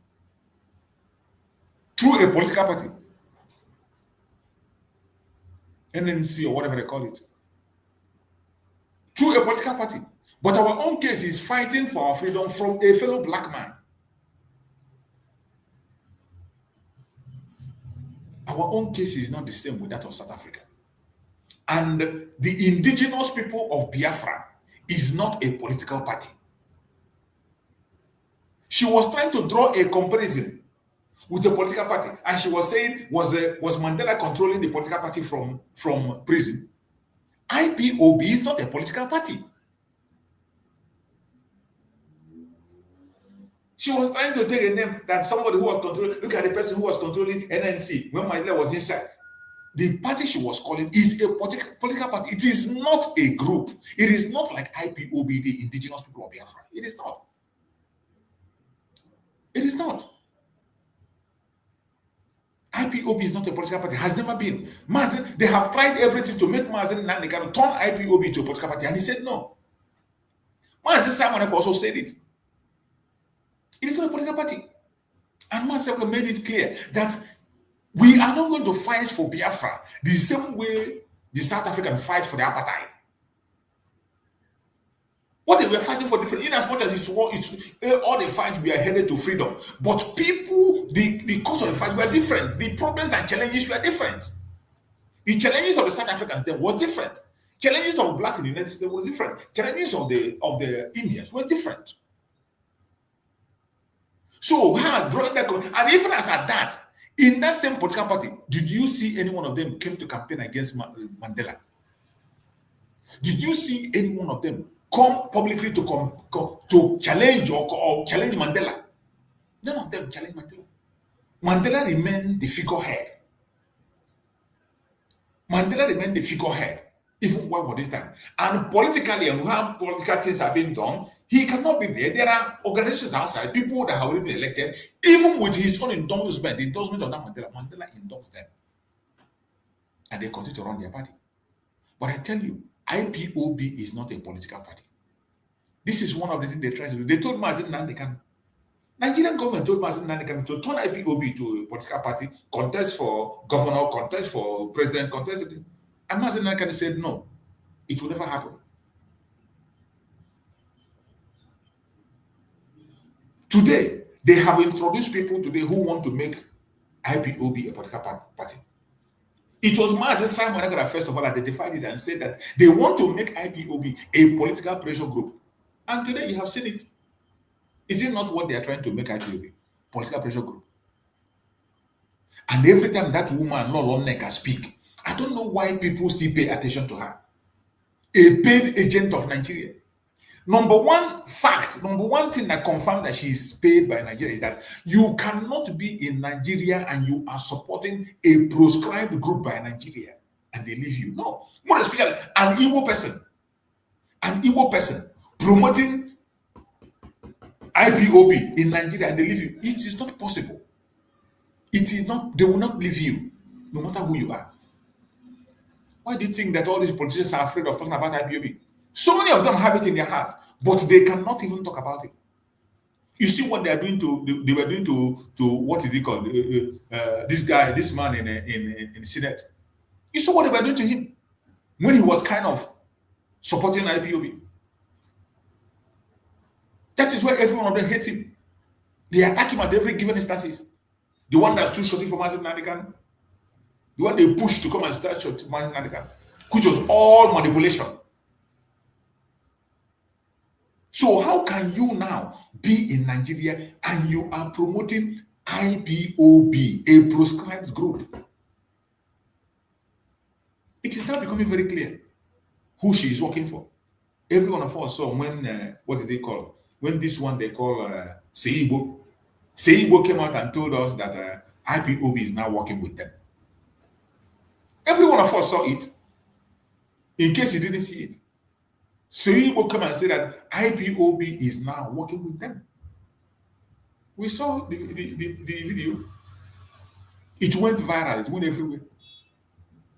And the one that called himself the HOD, the one that is living in Switzerland, Chikedozie, came out and confirmed it. He confirmed that IPO, that the governors approached them to hand over the ESN to them. And they did. Chikedozie confessed to that. Chikedozie confessed that they handed the ESN to the governors. That was when Mazi Simon stepped in to rescue them. Rescue the ones he rescued. And they were changed into Liberation Army. So these are facts, things that are happening, that when you see some people today, I don't know where they are coming from. And these are the people today that are creating the main confusion. These are the people that makes the pursuit of the exit of Biafra from Nigeria difficult. They divide our message. Even though every one of us, we are Biafrans, we are Igbos, but we are preaching different things, different messages. Different messages. In the same agitation, you see people have turned themselves to political pressure group. That Lolo Neka, she says she's not a member of IPOB. She's supporter of P2B. She's supporter of P2B, promoting politics. How can you be a politician at the same time you are in agitation? And people are not asking this question. People don't ask her, where do you belong? She has said it time and time again, you are not a member of IPOB. You are a politician, paid by politicians. You are supporting P2B. And at the same time, you come and now you want to decide what happens in the life of those who are agitated. Up to the extent of attacking Mazi Nnamdi Kanu at every given instance. That Mazi Nnamdi Kanu has no right to make a decision. Trying to tarnish his image and destroy his reputation. The same way You are attacking Mazen Samuel every time, telling Mazen Nnamdi to distance himself from Mazen Samuel. So how can somebody distance himself from himself? How can somebody distance himself from himself? Mazen Samuel is Mazen Nnamdi, Mazen Nnamdi is Mazen Samuel. Inseparable. There's no way you can separate it. And Mazen Nnamdi knows very well that as the freedom of Mazen Samuel comes, he stands a chance to be free. Mazen Samuel was given 6 years in Finland. And he's still going for appeal. That's 6 years. He has almost served the finish. The 6 years is gone. Somebody jailed in 6 years, he's going to serve 3 years. Already, Mazen Samuel is almost 2 years there. So by the time he appears in the court by August, he has almost served half of his term. And he'll be out. He'll be out. Which we believe the game changer is the appeal. The appeal on the 8th of August, on the 5th of August, is the game changer. That is why we are crying and shouting that Mazen Samuel must get a proper representation. That is why we are hosting our space every Monday, speaking on that very topic. The release of Mazen Samuel, supporting of Mazen Samuel, and making sure he is properly represented in the court on the 5th of August, which is the game changer. And once Mazen Samuel is out, Mazen Nnamdi stands 1,000% chance of coming out. You have forgotten that the only thing that gave them courage to sentence Mazen Nnamdi was the sentence of Mazen Samuel. That was what gave them courage. Because they saw that Mazen Samuel was sentenced. Then that was why they got the courage to sentence Mazen Nnamdi. And I bet you, when Mazen Samuel is released on August, nothing is going to stop Mazen Nnamdi. It's going to come out. But go and look at some of us. What are they doing? Today, the people today who claim that Mazen Nnamdi is their leader, they are the one fighting him, destroying his image and reputation. Championed by the one they call Lolo Neka, a paid agent by the government.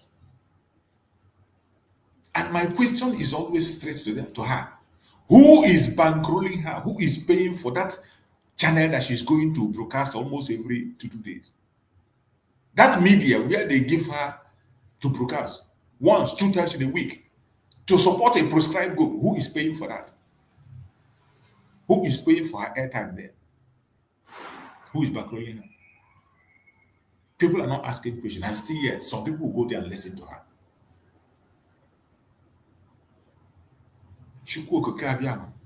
We definitely fight for our battle. No matter how difficult it is, don't give up. Don't give up. For me, I have chosen my own path to come here and speak. Whether somebody is listening or somebody is not listening, I will drop my message. Those who are here now will listen. Those who can listen later will listen. Chukwuka know how to send a message. Those who are concerned will listen. My message is not meant for everybody. If you're looking for saga, you're looking for propaganda, this is not the place for you. And by the time you come here to waste your time, you will equally leave, because you are never going to be comfortable in this platform. If you are not sincere or genuine, you will not be comfortable. If you are seeking for a place where they will praise you and give you what you want to hear, it is not here. I'm not going to tell you what you want to hear here. I'm not here to paint words. I talk about reality on the ground. Reality. If you want to face reality, come here. If you want to face reality, come here. Come with your question. Reality. We are not here to praise anybody or to join any group or to exalt any group. No. The purpose of coming here is Biafra. And that is the only thing we put on the front line. Anything short of that, we are not interested. So today, I leave you with this. The Igbo determination to exit Nigeria is not a story of hate. The Biafran determination, more especially the Igbos, to exit Nigeria is not a story of hate. It is not a story of pride. It is a story of people saying, we want to leave.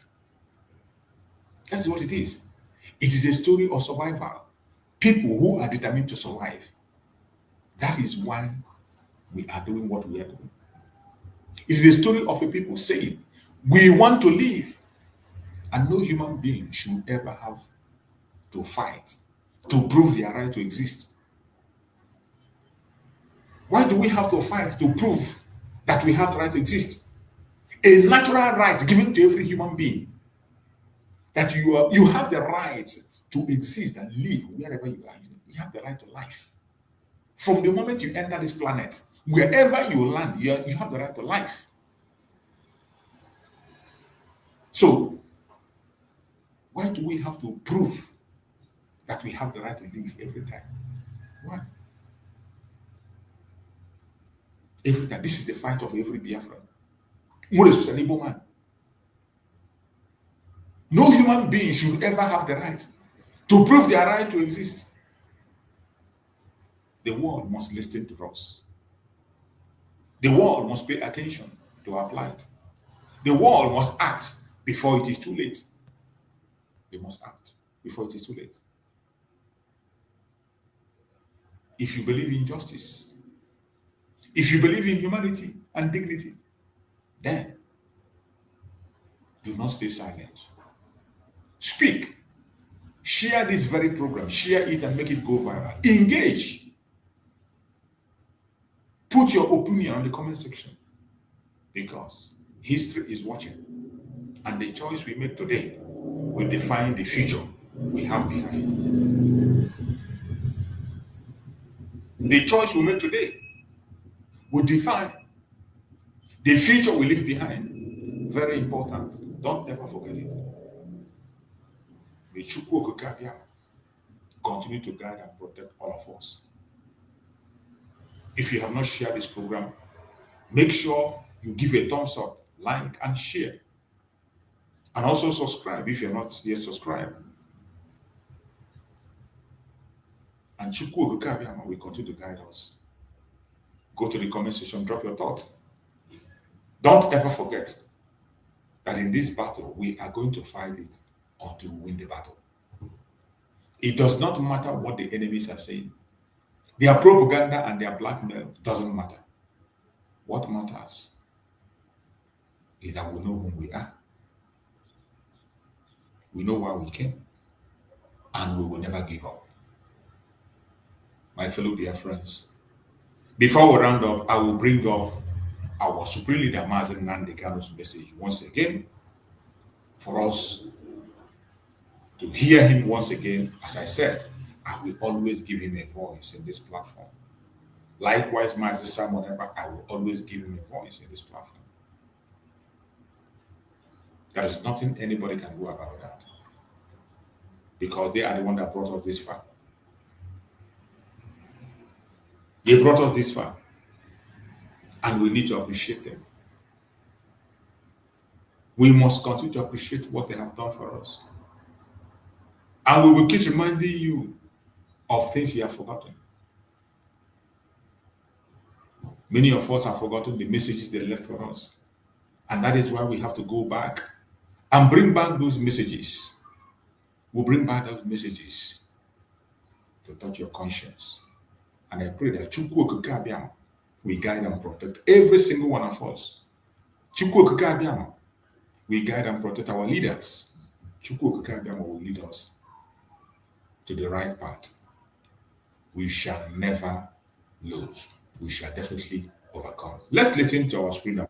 Take as much as I give. Seaport, customs, everywhere you ever. Now, finally, because you felt that you've subdued everybody else. Now you can now march on with your foot soldiers into the east, because you've taken over Yoruba land. Of course, I know that very well. You came and we said no. You can't come into this land to take it. Come and do your business and go. You said no. Now, because we defeated Miyetiala, you now brought in police and army with official uniform, official badge to come and kill people. And I also want to remind Twitter, because they are listening. Twitter, please. Do you know that in the Nigerian army and police there are terrorists there? Are you aware that Nigeria actively recruited terrorists, killers and murderers and rapists, and gave them army and police uniforms? Are you aware of that? How can anybody, Yoruba journalists, how can you people in your infantile stupidity refer to Nigeria as having an army or Nigeria police? Or where are those terrorists that they conscripted into the Nigerian army and Nigeria police? Where are they? People without shame, where are they? I'm asking you. Fulani, you want to change the narrative? Of course not. They want to put the blame of insecurity in Nigeria on IPOB. Can you believe that? Can you believe these people? Can you believe them? Can you believe these people? And luckily, as God will have it, they are slaughtering themselves in the north. But IPOB securing the east are the ones to be blamed for the insecurity in the east. There is a clip I want everybody to play, please. Who opposed them opened his mouth and said, I invited the army to come into Olo. There was nothing happening. Fulani, the who opposed them gave Fulani land in Olo to do Ruga, Fulani settlement. And we said no. We drove the Fulani murderers and terrorists away. Who opposed them now invited his friends, his masters from the north, to bring in their army and heavy machinery into Olu to kill us. That was how all these things started.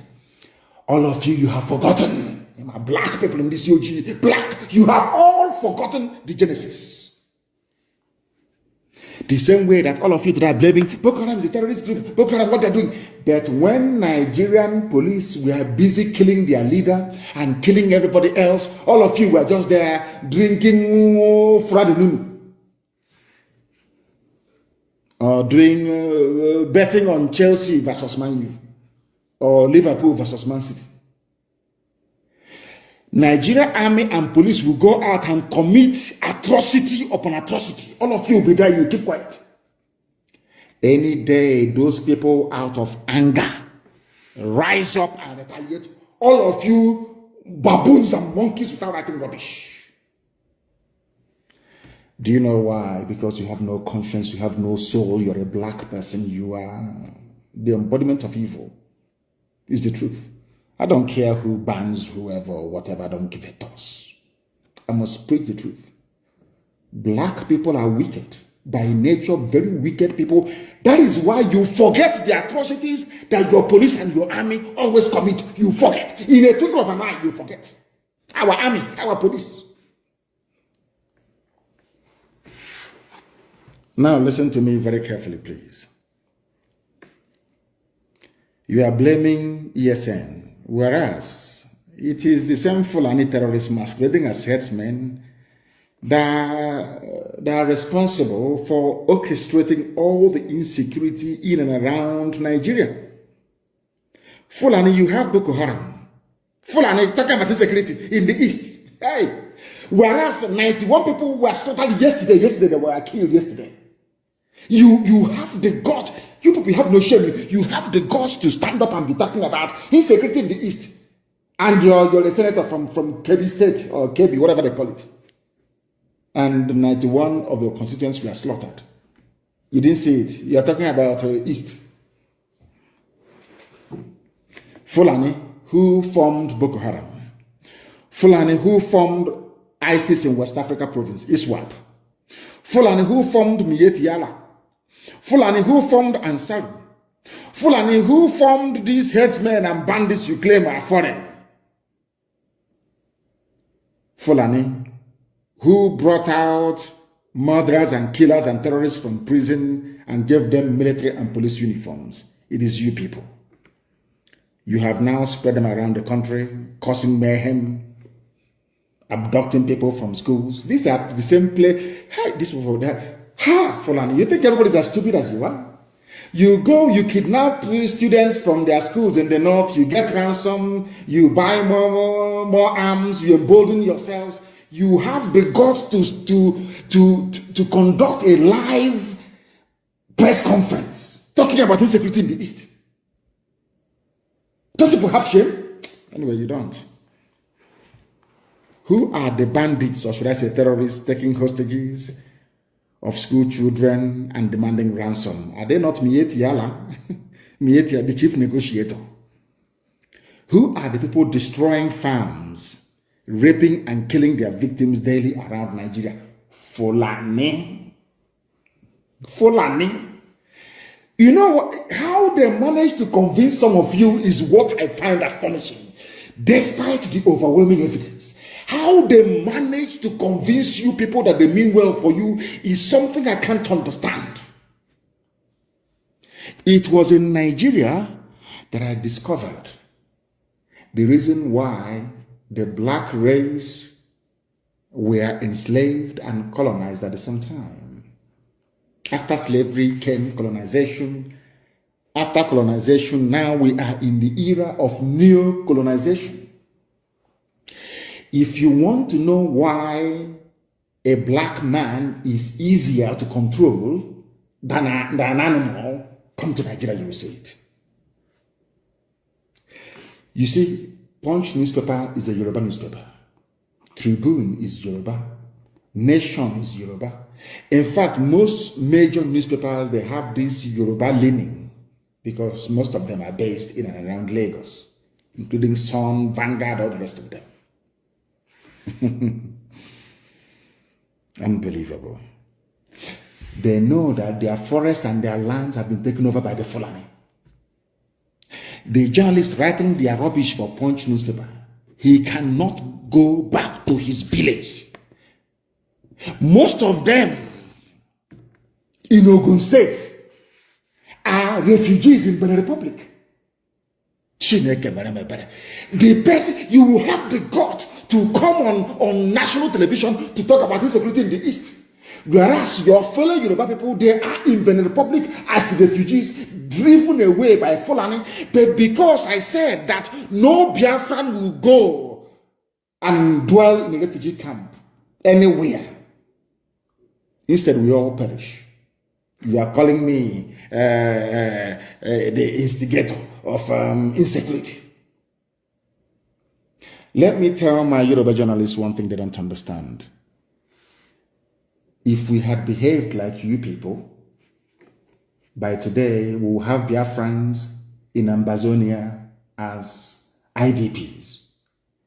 If we had allowed the Fulani to come into us playing this one Nigeria, good one Nigerian card, our land and our forests would have been taken over by the Fulani the same way they have now taken over swathes of Yoruba land. Are you following? In your land, the Fulani people are massacring you. In our land, it is we have defeated their foot soldiers. They now brought in, gave them army uniform, official army uniform, to come to kill in our land. That's what we are facing now.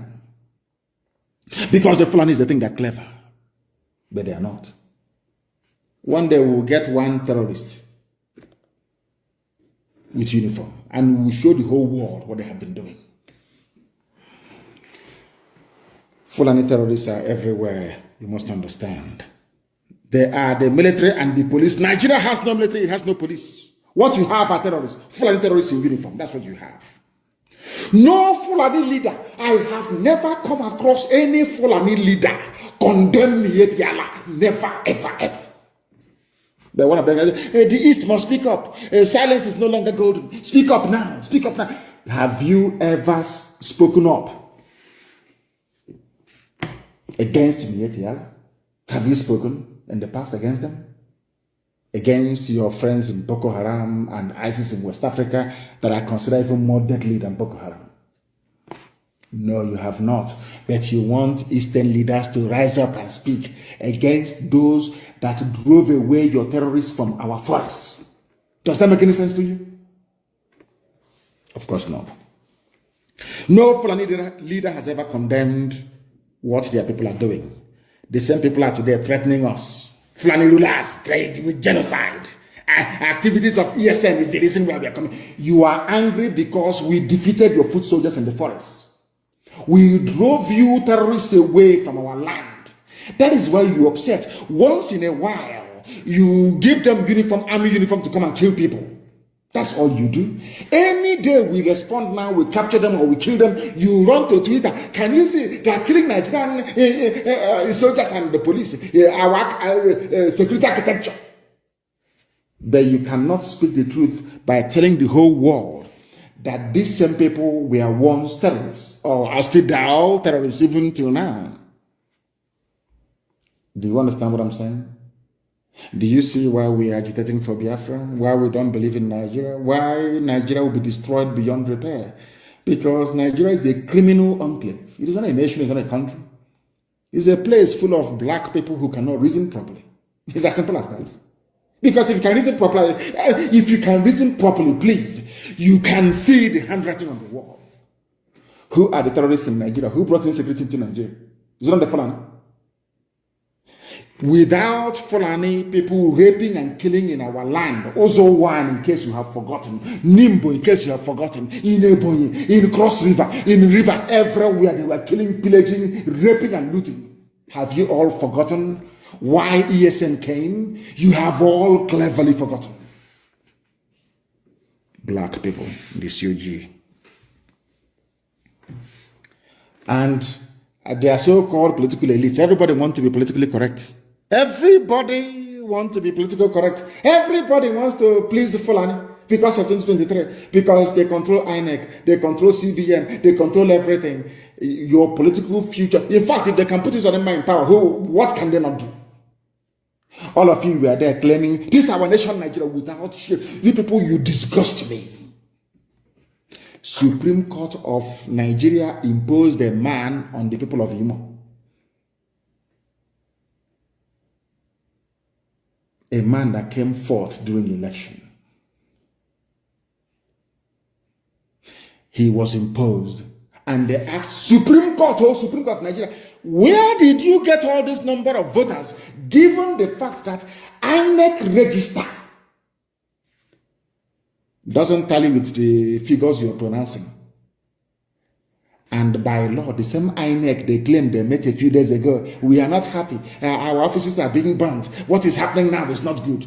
The same INEC that you charged by law to conduct elections went to Supreme Court and said to the judges, the figures you're using, they are wrong. The judges said that this one is final. Hope Adama is the governor of Imo State. And you want people to accept that rubbish? You must be mad. You must be mad. What we are doing is to teach the next generation how to defend their lives. ESN was born out of the need for self-defense. And we have done a very marvelous job. That even Miyetti Yala confessed. Anywhere you see people claiming they are Fulani, these are terrorists that they brought in and gave them uniform to go and kill. That's all. To go and kill. And I want Yoruba media to listen to me very attentively now, please. You see, there's a prayer I always pray, and I will say it in Igbo language, the oldest language in the world. Maybe that is why Britain hates us so much, because we are the oldest people on the face of this very earth, in the Igbo, ancient people. And that is the center of the world as well. I'm sure you know that by now. 0 longitude and 0 latitude. You know that the Greenwich Mean Time is 1 hour to the left. It's not the proper central time of the world. The proper central time of the world is where the 0 longitude line meets the 0 latitude line, which is in Biafran waters, for your information. So you know, we are the center of the world. That's why we have Ihechiowa, the very first place that the light of God had to shine on this very earth.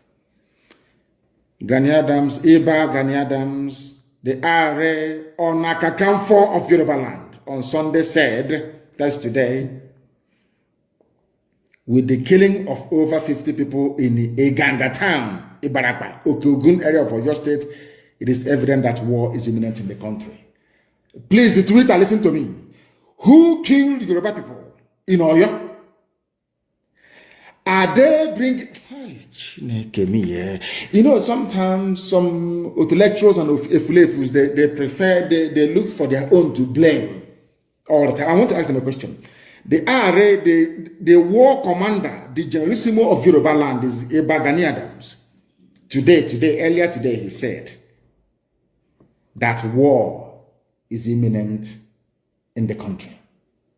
A Yoruba man. Why is he saying it? Because 50 people were slaughtered in Oyo State, in Yoruba land.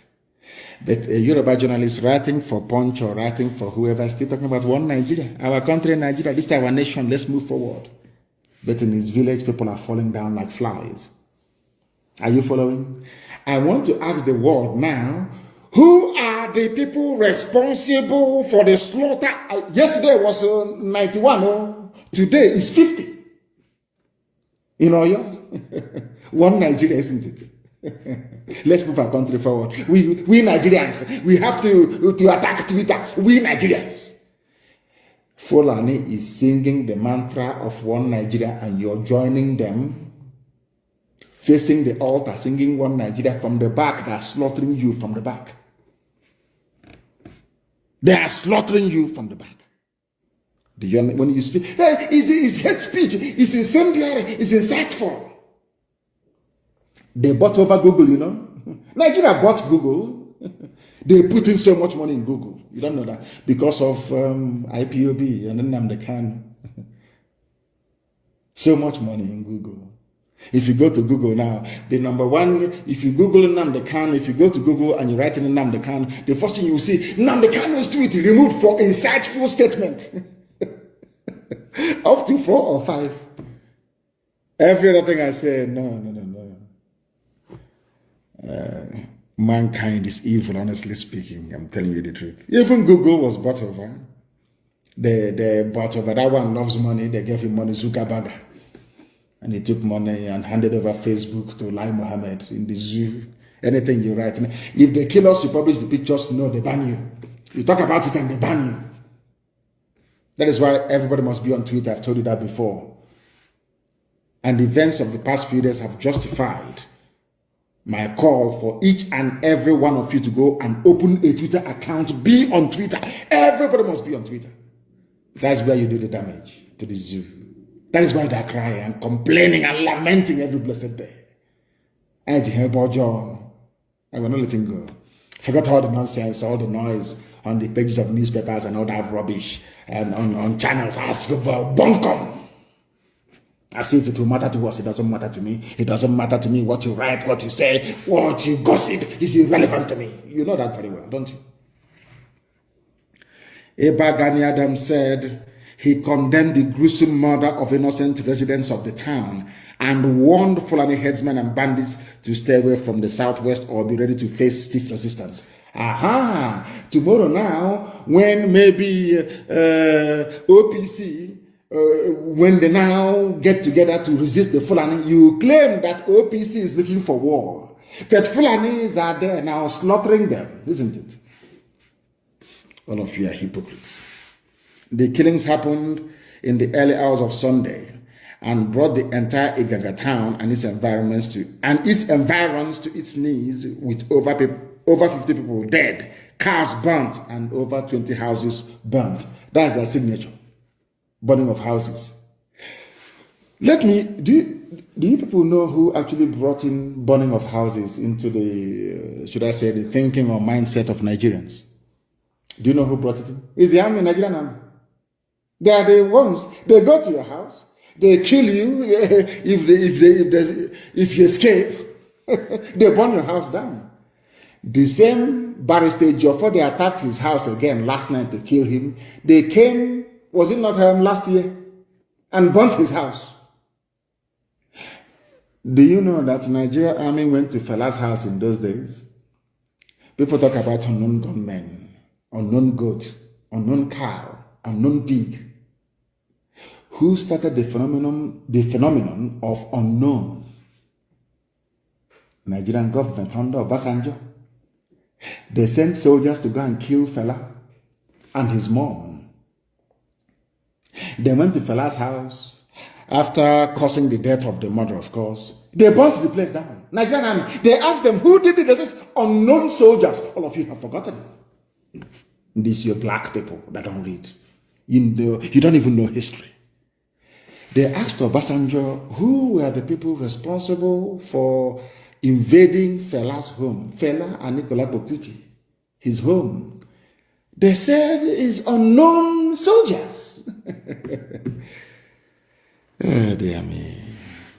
Nigeria. You see Obasanjo tomorrow. This insecurity is getting out of hand. Obasanjo, did you not start insecurity by sending soldiers to go to Fela's house? What crime did Fela commit? He was singing and expressing his natural, his God-given right to speak his mind.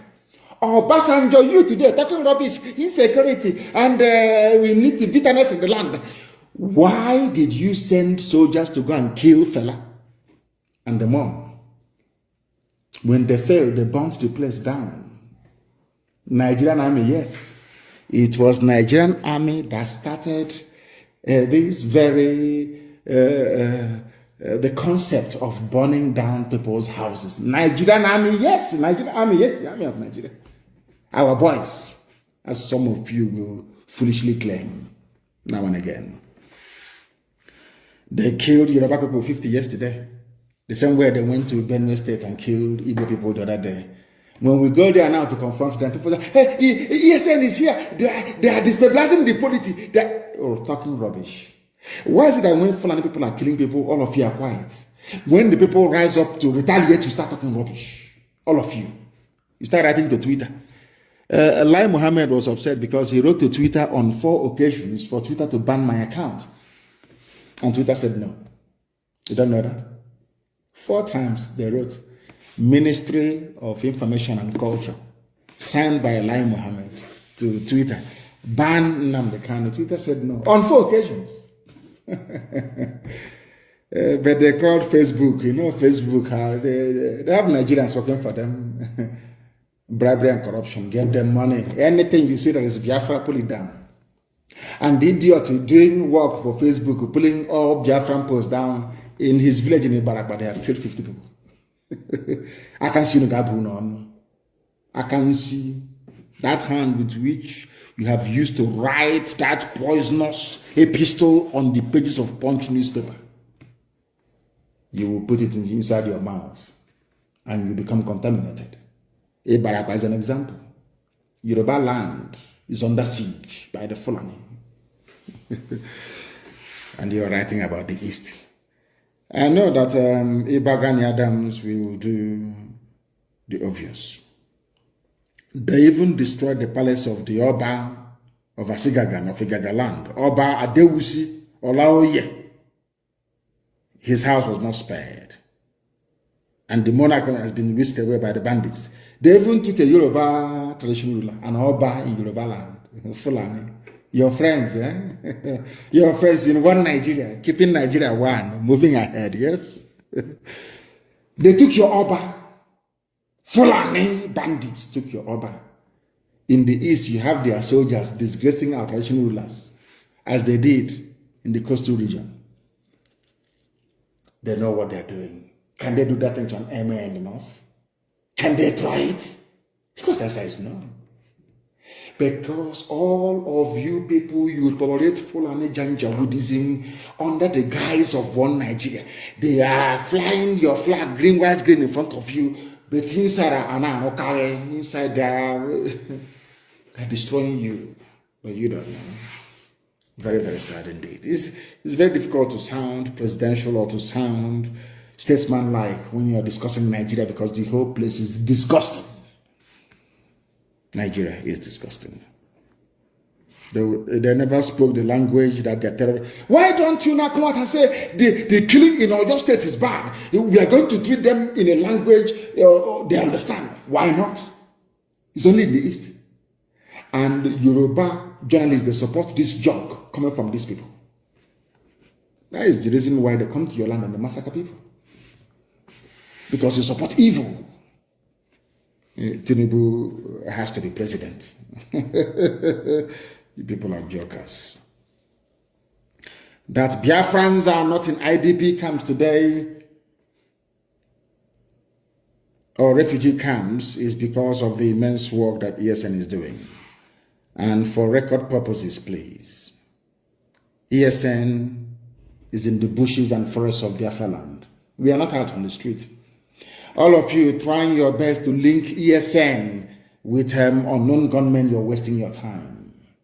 If you want to know how unknown gunmen were born, go and look at all the atrocities of the Nigerian army and police against young people in the East. You'll understand that.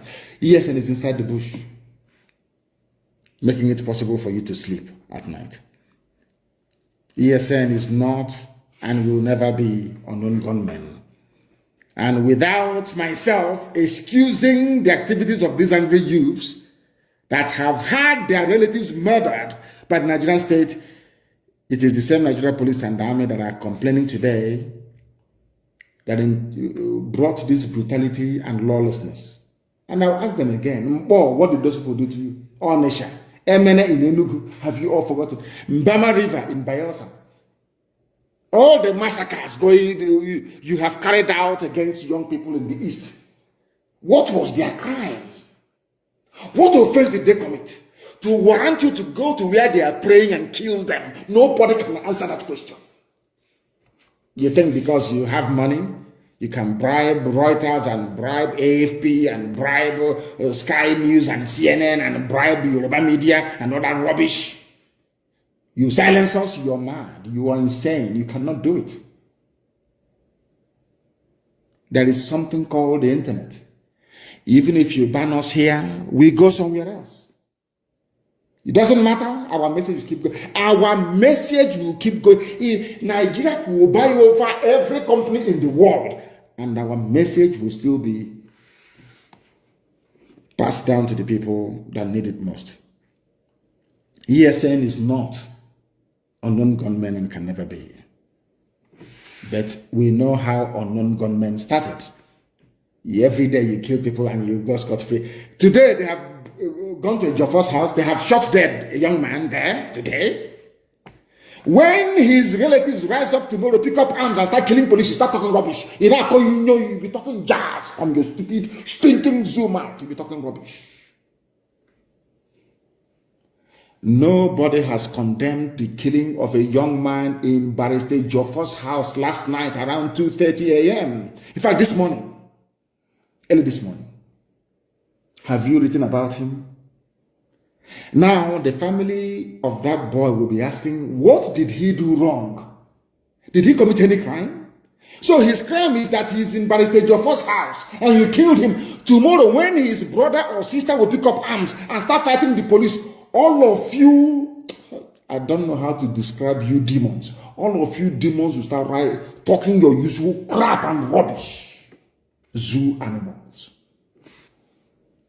They came to Jofa's house and picked up people for no reason.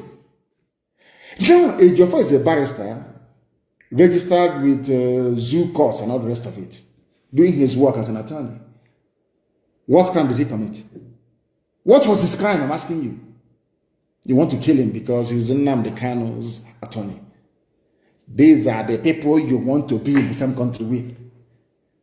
When they have an issue with you, they go and kill your lawyer.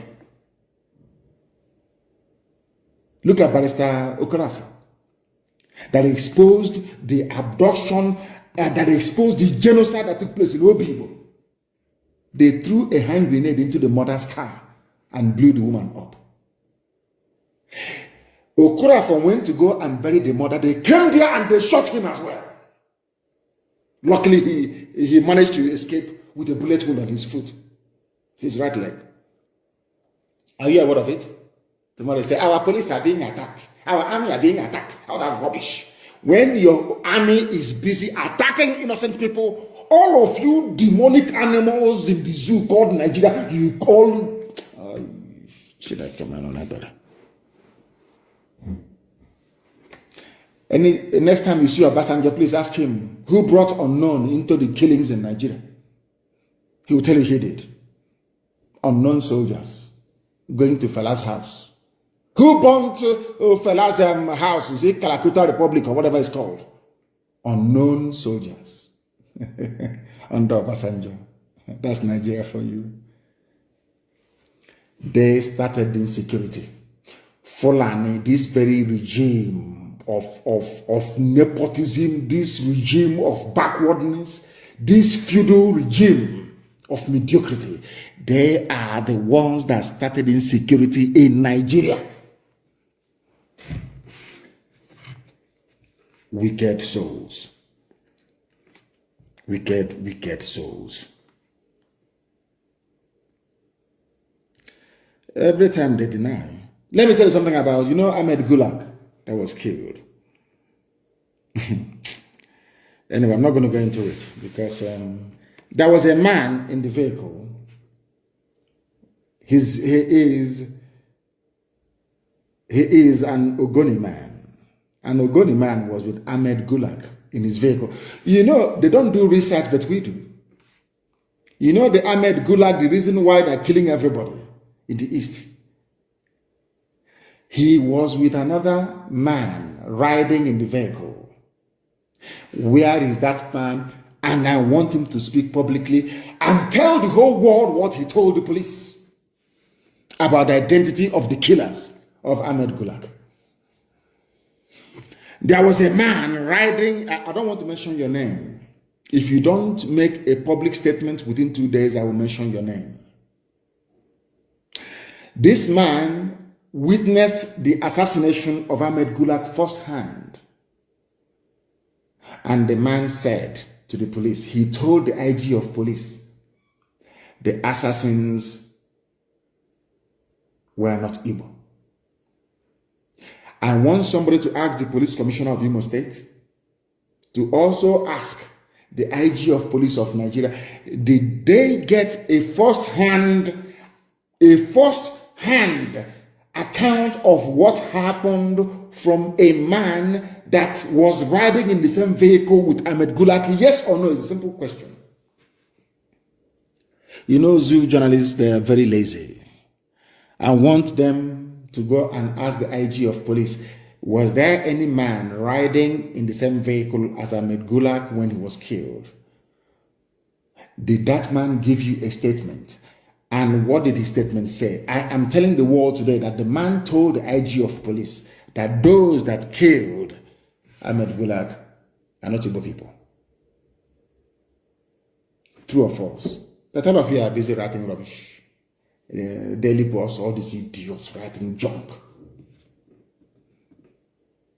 You think you want to stifle Biafra? You think you want to delay the coming of Biafra? You think you can stop Biafra from coming, but you're wasting your time. The more you write rubbish, the more your village is being taken over by Fulani people.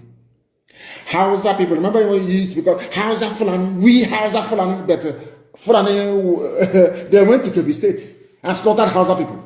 But they did Hausa Fulani as brothers. We Hausa Fulani, but in Kebbi State, Hausa people were murdered by Fulani. You people don't learn anything. As I said, there is something wrong with the brain of black people, especially those of you from Nigeria. There is something definitely wrong with your brain. I'm telling you the truth. You are not normal. You can never be with the way you reason.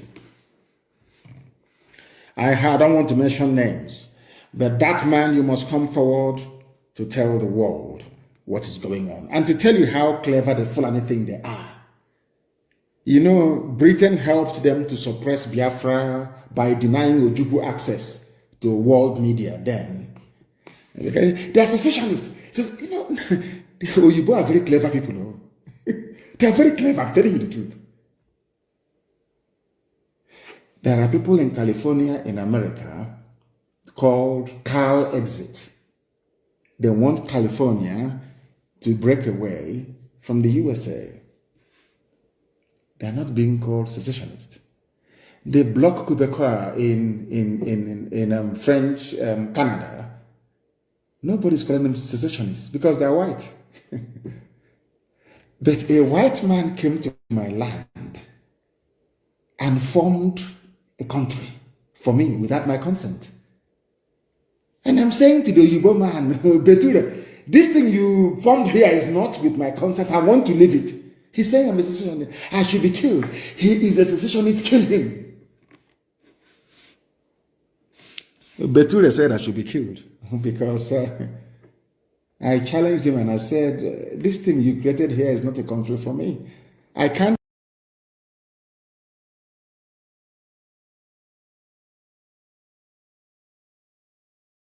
a low self-esteem syndrome because you never believed that Biafra will be a nation. I am telling you today, researchers estimate that each attend more or less 20,000 thoughts, what people think every day. And our ancestral tendency is to pay more attention to the negative ones, which is pure survival instinct.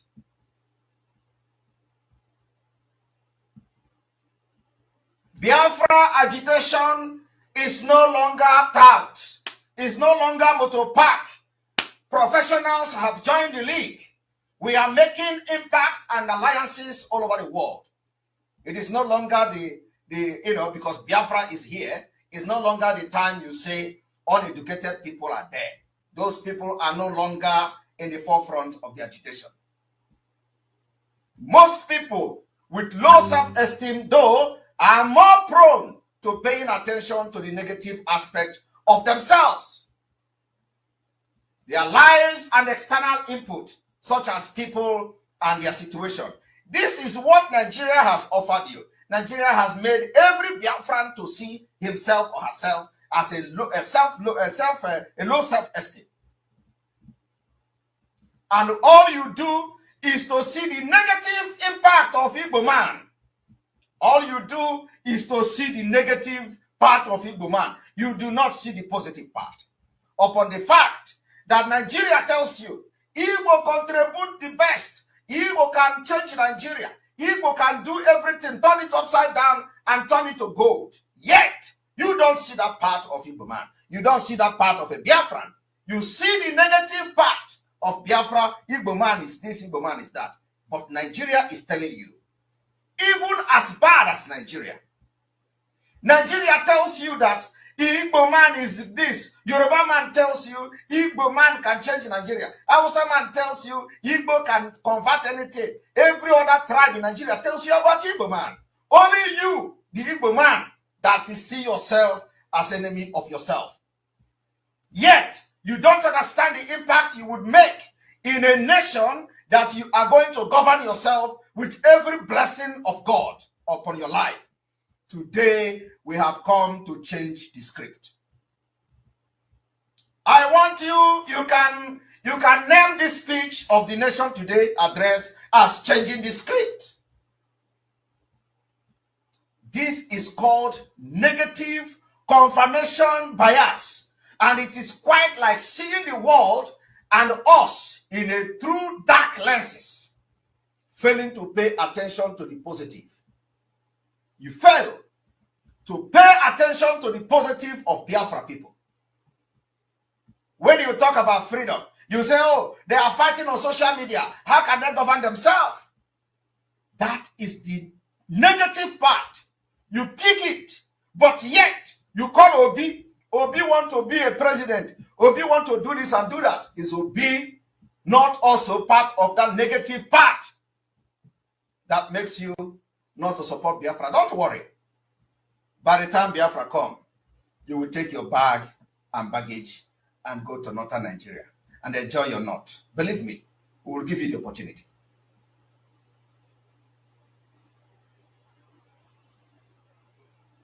This has tremendous impact on how we feel about ourselves. The meaningfulness we get out of our lives and, of course, our behaviors. Nigeria has impacted your life, and today you are branded with so many negative names to point that you are scared of your own freedom. Nigeria has done that. They impact you with all manner of thoughts. You become scared of yourselves to the point that you as a Biafran is scared of having your own freedom. And they do that and they stay by the side and they laugh at you. They say, look at them. They thought they are educated. We have impacted this particular low self-esteem on them, and look at how they brand each other. Why the terrorists are coming, carrying gun, You have never seen the Fulani man or the federal government branding the Fulanis that are killing your military, killing your personnel, wiping villages, branding them with bad names. They call them criminals. Ordinary criminals, they call them. They call them criminals. Some of you in the struggle have called me criminal. That is the same value that the Fulani attached to the terrorists that you see bombarding Abuja yesterday. Yet you call yourself a brainy person. Why this state of the nation has become necessary is because we are changing the script. And we are going to change this script by force. We are going to change it in this armed struggle. If you do not know that we have entered armed struggle, we are declaring the armed struggle today, in case you don't have knowledge about that. We are into armed struggle. For our freedom. I want you to understand that Nigeria impacted you, impacted your life, and today you branded with so many negative names to the point that you are scared of your own freedom because of the negative impact of Fulani government policies in your life. Only Biafra can solve this problem. That as Biafra using Nigerian passport, you are treated as a criminal or as a terrorist, while you are not one of them. Yet, your low self-esteem could not allow you to support Biafra. You are scared of what Biafra would be. You are scared of the lies and the propaganda that they manipulated you into. I want every one of you watching me today on this State of the Nation broadcast to think that the impact of tunnel vision focus on the negative and how this can make matters worse than they are. They create more stress. They create more stress, increase insecurity, and we end up engaging in behaviors that are ultimately disconnected from our values. Today, some of you have completely disconnected, even with your so low self-esteem and your insecurity on supporting Biafra. You have been disconnected from the value that made you who you are as a Biafran. Yes, a vicious circle. Nigeria has given all this as a failed state. What I'm telling you today is fact. We do not mince words. Nigeria has given all these things I've said as a failed state. This is the impact of Nigeria in your life. A failed state.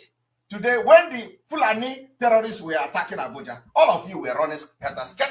Some of you that build one bacha in Abuja, in the area where they attacked, you ran for your life.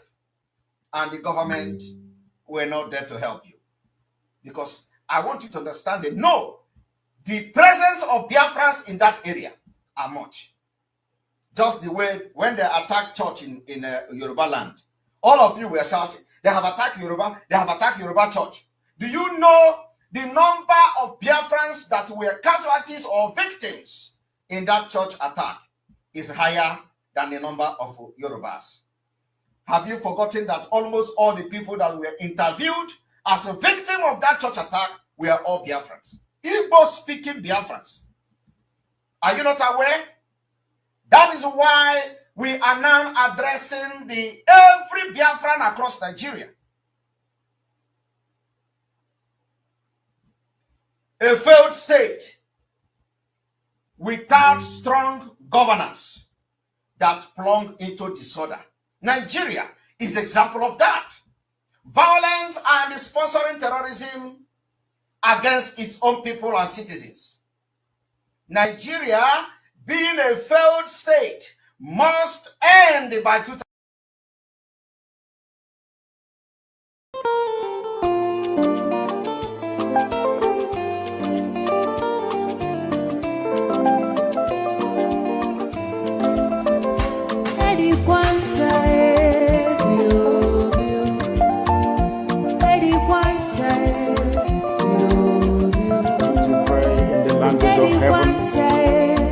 very oldest language on the face of this very earth.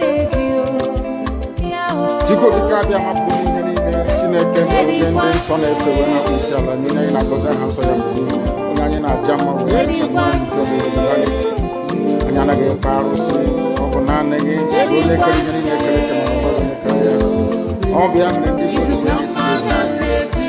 nden so na kiri na isiala me obadi ndobe na kokole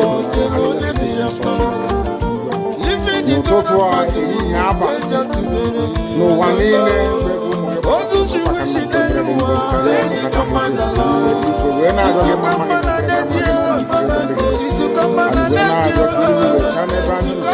anyị wee na-arịọ gị ezi ebube dị ngozi etinye ọgbara n'etiti ndị iro ka ha rapụ ndị anyị onye bụ nna Chineke na ndị nsọ ka aka nsị ndị etu a wee baa ise obodo kwesịrị isi mgbe laa ya n'ihi anyị wee na-arịọ gị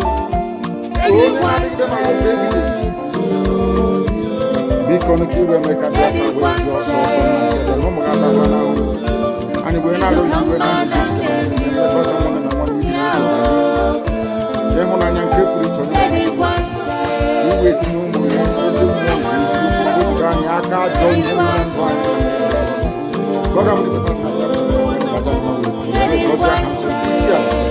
bulie aha nsọ n'elu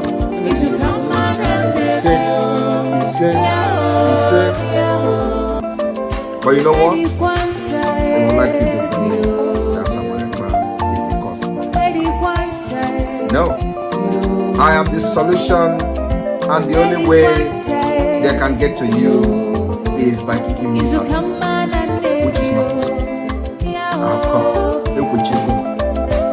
After I am done with Nigeria, Biafra will be free and enjoy freedom. Biafra will know the importance of freedom and what happens in 5 years to come. Thank you.